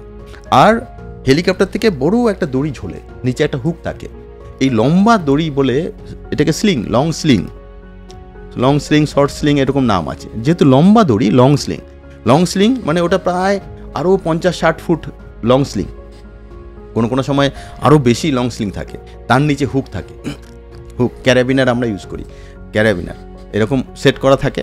এবার আস্তে আস্তে ঘুরছে, ওখানে এসছে, উপর থেকে দেখতে পাচ্ছে এই তো এখানে সব র্যাপ করা হচ্ছে। ও ভেবেছে এই তো গাড়ার বডি, ও তো দেখতে পাচ্ছে না গাড়া আছে কে সাউথ আফ্রিকান না ইন্ডিয়ান না অস্ট্রেলিয়ান, ওর তো দেখার ক্ষমতা না, ও তো পাইলট উপরে বসে আছে, তো হেলিকপ্টার চালাচ্ছে। তো যেই কাছাকাছি এসছে আমরা হাত দেখাচ্ছি, আমরা তো জানি না এত কিছু, আমরা ভেবেছি রেস্কিউ করতেই এসছে, ও যে গাড়ার জন্য এসছে কে জানে, আর ও তো জানে না যে এখানে ইন্ডিয়ান করতে গিয়ে এসে পড়ে থাকবে। তো আমরা যেই কাছাকাছি আমরা হাত নাড়াচ্ছি, আমরা ওই স্লিপিং ব্যাগ নাড়িয়ে টাড়িয়ে ওর এটা আকর্ষণ করলাম, দৃষ্টি আকর্ষণ করলাম, করে যেই সামনে আসলো হুকটায়, আমরা তো এটা আগেই দড়ি দিয়ে বেঁধে রেখেছিলাম যে ওকে নামাবো বলে। এবার যেই ওকে নামতে দেখে ওইটাকে হুকের সিস্টেম করে দিলাম, যে হেলিকপ্টারে তুলতে গেলে তো বডিটাকে সেইভাবে করতে হবে না, বডিটা এরকম চাঁদে থাকে। এবার যেই কাছাকাছি হুক পেয়েছে, হুকে লাগিয়ে দিলাম, হুক ও নামিয়ে নিয়ে গেল, বেঁচে গেল। আমি লিখেছি একদম কপাল জোরে বসন্তদা বেঁচে গেল। এটা বসন্তদার বাঁচাটা মিরাকেল মানে কম হয়, এভাবে হাজারে এক হয় না, সিনেমাতেও হয় না এরকম, মানে সিনেমাতেও বলবে গাঁজাখুরি হয়েছে, বাস্তবে এটা হলো। এবার যখন ওই দিকের গল্পটা, এবার আমি নামতে শুরু করলাম, আমি হেঁটে নামলাম, হেঁটে নেমে ক্যাম্প 2 ক্যাম্প 1। এগুলো কতদিন লাগে? না আমি তো সেদিনই নামছি, প্রচণ্ড স্পিডে, আমি তখন খুব স্পিডে নামছি। ক্যাম্প 1-এ যখন নামলাম তখন নিচে রেস্কিউ অপারেশন শুরু হয়ে গেছে, কারণ ওপরে তো অনেকে মারা গেছে। রেস্কিউ অপারেশন হেলিকপ্টার নিচ থেকে, হেলিকপ্টারকে বলা হয়েছে যে যেখানে আছে সেখান থেকে নামাও, কাউকে হেঁটে নামবে না। এবার হেলিকপ্টার এসছে, আমাকে ঠেলে তুলে দিয়েছে গাড়ি ফ্লাইটে, হেলিতে ক্যাম্প 1-এ। আমি ততক্ষণে স্পিডে ক্যাম্প 1 নেমে এসেছি, হেলিকপ্টারে তুলে দিয়েছে। এসে শুনলাম, এটা পরের দিন, আমাকে একদিন ধরে পুরো ক্যাম্প 3 থেকে ক্যাম্প 1 নেমেছি, পরের দিন ক্যাম্প 1 থেকে সকালে হেলিকপ্টারের ওখানে ঢুকিয়ে দিয়েছে। তো এসে শুনলাম ওখানে এসে ভয়ঙ্কর গন্ডগোল হয়েছে পাইলটের সঙ্গে ওই স্প্যানিশ টিমের অন্যান্য লোকেরা যারা বসেছিল, এই মারামারি মতন। কেন তোমাকে পাঠিয়েছি স্প্যানিশ আনতে, কোত্থেকে ইন্ডিয়ান তুলে নিয়ে এসছো? পাইলটও সেরকম মানে রংবাজ পাইলট, ওই মারামারি করেছে যে সিনেমাটা 2013 সালের মানে শেরপা বলে সিনেমা হয়েছে। সে বলেছে আরে আমি পাইলট মানে আমি ক্যাপ্টেন, পাইলটকে ক্যাপ্টেন বলে, ক্যাপ্টেন আমি বুঝবো কি করব কি না, এক। আর 2 নম্বর আমার তো রেস্কিউ করা আমার কাজ, কাকে ছাড়বো কাকে রাখবো এরকম আমার কোনো বাজ বিচারের ব্যাপার নেই। রেস্কিউ মানে রেস্কিউ, যে কোনো মানে যে ভিকটিম তাকে বাঁচিয়ে আনাটা আমার কাজ, 1 2। 3 নম্বর হচ্ছে আমি উপরে বসে আছি 100 ফুট উপরে, নিচে 100 ফুট নিচে ও কাকে বেঁধেছে, ওটা ইন্ডিয়ান না স্প্যানিশ আমি জানবো কি, আমি বুঝবো কি করে? যাকে পেয়েছি নেমে এসেছি। তো এই ততক্ষণে রেস্কিউ টিমও উঠে গেছে। আমি যখন উপর থেকে ক্যাম্প 3 থেকে নামছি, আমার সঙ্গে দেখা তো দাওয়া গ্যালজিয়ান এরকম বড় বড় নাম করা সব। তো ওরা আমাকে দেখেই চিনতে পেরেছে, আরে দাদা ও লোক কাহা হ্যাঁ। তা আমি বললাম শোনো এই জায়গায় পড়ে আছে, কে বেঁচে আছে কে না আমি জানি না। আর এখন ওই গন্ডগোল শুরু হয়ে যাবে, কেন এতক্ষণ যদি থাকে না তো হাইপোথার্মিয়া হয়ে যায়। হাইপোথার্মিয়া কি রকম, ঠান্ডায় থাকতে থাকতে বডি প্রচণ্ড গরম হতে শুরু করে, জামা কাপড় খুলে ফেলে, ওটা আমার যে মরার আগের স্টেজ। তাই হ্যাঁ। তো আমি বললাম দেখো যদি হাইপোথার্মিয়া হয়ে যায় তুমি কাছাকাছি যাবে না, তাহলে ও কী করবে, ও ধাক্কা মাক্কা মেরে যে যাচ্ছে রেস্কিউ তাকেও ধাক্কা মারতে পারে। কেন? তখন তো তার ব্রেন ট্রেন কিছু কাজ করছে না। আচ্ছা। আর ভয়ঙ্কর গরম হয়ে যায়, সব জামা কাপড় খুলতে শুরু করে, পাগল হয়ে যায়। ও তো ওর বডি তো গরম হয়ে গেছে। এটা মানে কি হয়, শরীরের মধ্যে অনেক রকম ক্যারেক্টার আছে, তো অনেক শরীরের কি হয় বাইরে ঠান্ডার সঙ্গে মেকআপ দেওয়ার জন্য বডি টেম্পারেচার বাড়তে থাকে, আর্টিফিশিয়ালি বাড়তে থাকে। এটা হচ্ছে শরীর অটোমেটিক অ্যাডজাস্ট করতে শুরু করে, শরীরের মধ্যে কিছু কিছু ব্যাপার আছে সেটা গাইড করে শরীরকে, না তোমাকে এখন গরম হতে হবে যেহেতু বাইরে ঠান্ডা আছে। এই করতে গিয়ে হাইপোথার্মিয়া হয়ে যায়, প্রচণ্ড গরম হয়ে যায় শরীর, এটা আমি দেখেছি। এক্সাক্ট কী কারণ সেটা তো সায়েন্টিস্টরা বলতে পারবে, কিন্তু গরম হতে থাকে শরীর। আমাকে যেমন কি চোখের মণি আস্তে ছোট হয়ে যায় যখন বেশি আলো হয়, কেন? ব্রেন বলতে থাকে যে বাইরে বেশি আলো আছে, তুমি এটাকে ছোট করতে হবে। এটা কোনো বলে কয়ে হয় না, এটা অটোমেটিক্যালি হয়। ঠিক হাইপোথার্মিয়াও তাই, একটা সময় পর হতে থাকে। তা আমি ওদের বললাম, এবার আমি নেমে আসলাম। সেদিনই বেস ক্যাম্প আমাকে হেলিকপ্টার নিয়ে আসলো। সেই হেলিকপ্টারই আমাকে বললো যে না না, তোমাকে রাখা যাবে না, ইমিডিয়েট যাও। তো ওখান থেকে আরেকটি জায়গায় তুলে নিয়ে আসলো হেলিকপ্টার। সেদিনই ওখান থেকে হেলিকপ্টার আমাকে কাঠমান্ডু মানে ও পোখরা নিয়ে গেল। পোখরা থেকে ফ্লাইট পেলাম, ফ্লাইটে চলে আসলাম কোথায়, কাঠমান্ডু। আমি তো এত কিছু জানি না, এদিকে আমার ওয়াইফ গেছে সেদিনই হেলিকপ্টার ফ্লাইটে এখান থেকে কাঠমান্ডু গেছে আমার ডেড বডি আনুক, যাই হোক কিছু করতে আনতে।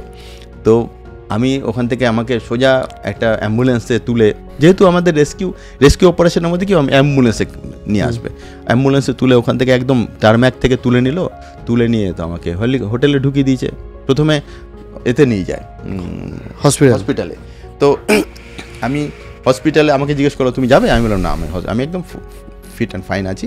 তো বসন্ত তো তার একদিন আগে এসে হসপিটালাইজ হয়ে গেছে, আমি তো জানি। তাই আমি বললাম যে আমি পরে যাব, হোটেলে যাই, ফ্রেশ হই, কারণ সব তো নোংরা গন্ধ পড়ে আছি, ওই 4-6 দিন আগের জামা কাপড় পরে আছি, তার মধ্যে মাটিতে। ও আচ্ছা, ভিতরে তো সেই প্রথমে কিছু ছিলই না, নিচে এসে তাও কিছু একটা পড়েছি। তো আর আমার জিনিসপত্র বসন্তদার কাছে। তা আমি বললাম একটু রুমে গিয়ে ফ্রেশ হই। তখন বলছে তোমার ওয়াইফ এসছে। তখন আমি জানতে পারলাম, আমি আচ্ছা ঠিক আছে, তাহলে রুমে হোটেলে গিয়ে ফ্রেশ হই, চলে আসবো। এইবার আমাকে দেখে ওয়াইফ কোথায় দেখাটা হলো প্রথম? কাঠমান্ডু থামেলের হোটেলে, ও হোটেলে ছিল। এবার বসন্তদাকে ততক্ষণে যখন কাঠমান্ডু নেমেছে তখন তো খবর পেয়েছি যে আমি আসছি পোখরা থেকে। ও কাঠমান্ডুতে ঢুকেছে, এমন না যে মানে কাঠমান্ডুতে পৌঁছেও জানে যে আমি মারা গেছি, তা না। যতক্ষণে কাঠমান্ডু নামলো এয়ারপোর্টে, না এয়ারপোর্টে যারা রিসিভ করতে গিয়েছিল, আমাদের লোকজন রিসিভ করতে গিয়েছিল, তারা তো বললো যে না স্যার বেঁচে আছে, তো স্যার আসছেন এ থেকে। তো তখন একটু এবার আমাকে যখন প্রথম দেখলো, একটা তো মানে মানুষ তো আমার মতন অমানুষ না, তো আমার এইসব ফিলিংস হয়তো আসে না, যে এত অ্যাক্সিডেন্ট দেখেছি চোখের একদম কাছ থেকে, এই দেখেছি লোকটা আমার সঙ্গে গল্প করছিল, এই নেই, এরকম তো আমি দেখেছি অনেক। তো যার জন্য ওই আবেগগুলো আমার মনে হয় একটু কমেও গেছে। তো এবার মিসেসকে ওয়াইফ দেখে তো কান্নাকাটি শুরু করেছে। তো আমি বললাম যাও পেম্বার সঙ্গে দেখা করে আসো, ও আমাকে বাঁচিয়ে নিয়ে এসছে, অ্যাটলিস্ট একটা থ্যাঙ্কস বলে আসো। তো পেম্বা আরেকটা রুমে আছে, তো দৌড়েছে পেম্বাকে দেখা করে এসে। তো পেম্বার সঙ্গে দেখা হওয়ার পর দুজনেই কান্নাকাটি করছে। তো আমি এবার ফিরে নেমে এসছে। আমি বললাম দেখো তুমি তো লাস্ট ডেড বডি নিতে এসছো, জ্যান্ত পেয়েছো, এটা সেলিব্রেট, এটাকে সেলিব্রেশনের দরকার। আমি ড্রিঙ্কস করি না, মদ খাই না, কিন্তু হোটেলের সবাই টেম্বা এরা তো কোনো দোষ করেনি। তো যাও বাজারে চলো, ওখান থেকে গাড়ি নিলাম, গাড়ি মানে পাশি নিয়ে গিয়ে একটা ওই জনি ওয়াকারের 5 লিটারের একটা বটল নিয়ে আসলাম এবং চলো সারা রাত ধরে তোমরা মজা করো। আমি এইসব হট্টগোল থেকে দূরেই থাকি, কিন্তু আমি দূরে থাকলে কি হলো, লোকের তো একটা আবদার থাকে যে একটা লোক মরেছিল বেঁচে গেছে, চলো আমার বাঁচাটাকে সেলিব্রেট করো। তো এই ছিল ধওলাগিরির গল্প। তারপর ফিরে আসলাম, বসন্তদার ওখানে ট্রিটমেন্ট, তারপরে আমি হসপিটালে গেলাম। তো বসন্তদার পরবর্তীকালে কিছু পায়ের আঙুল কাটা গেল, ওই খাবলা উঠে গিয়েছিল সেইখানে, কিন্তু ওইটুকুনের মধ্যেই গেল, না হলে কিন্তু বসন্তদাকে নামিয়ে আনা যেত না, বাঁচিয়ে আনা যেত না। তাহলে আপনি মৃত্যু থেকে জীবনে ফিরে আসার অভিজ্ঞতাটাও দেখেছেন।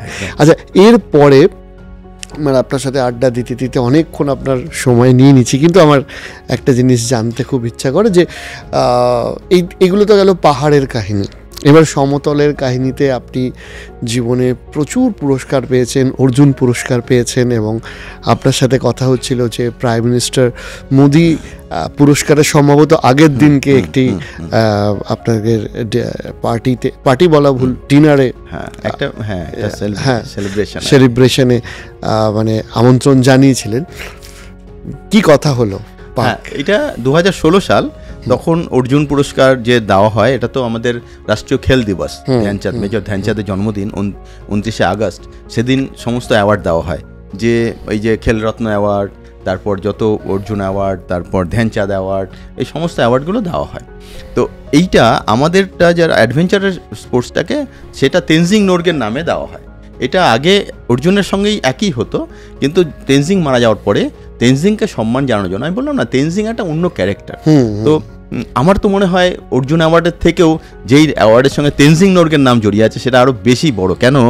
কারণ কি অর্জুনকে আমরা কেউ চোখে দেখিনি, আমরা জানি না অর্জুন বলে কেউ আছে কিনা, ছিল কিনা, এটা একটা কাল্পনিক চরিত্র। কিন্তু তেনজিং যে ছিল এবং একটা জাতিকে কোথা থেকে কোথায় তুলে নিয়েছে এবং ভারতবর্ষের একটা গর্ব, সেই তার নামে একটা অ্যাওয়ার্ড, সত্যি একটা, এটা অর্জুন অ্যাওয়ার্ডই মাউন্টেনিয়ার কিংবা অ্যাডভেঞ্চার স্পোর্টসের জন্য তার নামটা Tenzing Norgay national adventure award একই সঙ্গে দেওয়া হয়। আর সে বছরই অলিম্পিক থেকে অনেক মানে মেডেল পেয়েছিল সাক্ষী মালিক, পিভি সিন্ধু, তো এরা সব ওইখানে মানে, তারপর আমাদের ওই দীপা কর্মকার, এরা সব আমরা একসঙ্গে ছিলাম। তো সেই অ্যাওয়ার্ডগুলো দেওয়া হয়েছিল অশোকা হোটেলে, আমরা ছিলাম একসঙ্গে। অ্যাওয়ার্ড দেওয়া হয় রাষ্ট্রপতি ভবনে। তো 29 তারিখের ঠিক আগের দিন 28 তারিখে প্রাইম মিনিস্টার হাউস থেকে আমাদের ইনভাইট করে, যে ওই বছর থেকে এটা চালু হয় যে প্রাইম মিনিস্টারও সবার সঙ্গে আলাদা করে দেখা করবেন। তো সেটা একটা হাইটি করা হলো, তারপর আমরা আসলাম।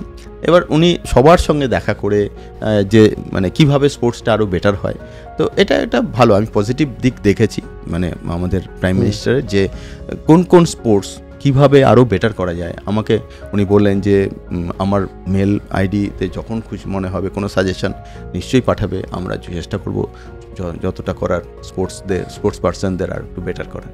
তো এটা 28শে আগস্ট আপনার সাথে সরাসরি কথা হয়েছিল। তাহলে এটা তো একটা মানে এত কষ্ট করার পর এগুলো তো একটা রেকগনিশন। আসলে এই অ্যাওয়ার্ডগুলো না একটু জোর দেয়, শুধু আমাকে না, আমার মতন আরও যারা ভবিষ্যতে দেবাশিস বিশ্বাস হতে চায় তাদের জন্য তো একটা বার্তা যে তোমরাও মানে ঠিকঠাক খাটো, ঠিকঠাক প্রপার ডেডিকেশন থাকলে তুমিও দেবাশিস বিশ্বাস কোনো এমন না যে মঙ্গল গ্রহে থাকা ক্যারেক্টার, আমাদেরই বাড়ির পাশের একজন কেউ চাইলে সেও দেবাশিস বিশ্বাস হতে পারে। ডেফিনেটলি দেবাশিসবাবু, অনেক কিছু কথা বাকি রইল, আপনার পামির মালভূমি থেকে আরম্ভ করে বহু কথা পরে আবার অবশ্যই আপনাকে আমরা এই এপিসোডে আমন্ত্রণ আবারও জানাবো, আপনারাও জানাবেন আর কি জানতে চান। আমি তো প্রতিটা এপিসোডেই বলি, তবে আজকের জন্য কিন্তু আপনাকে অনেক অনেক ধন্যবাদ জানাই এবং সত্যি আমরা গর্বিত আমাদের এই শোতে আপনার মতো একজন গুণী মানুষকে পেয়ে। তবে আজকের জন্য নমস্কার।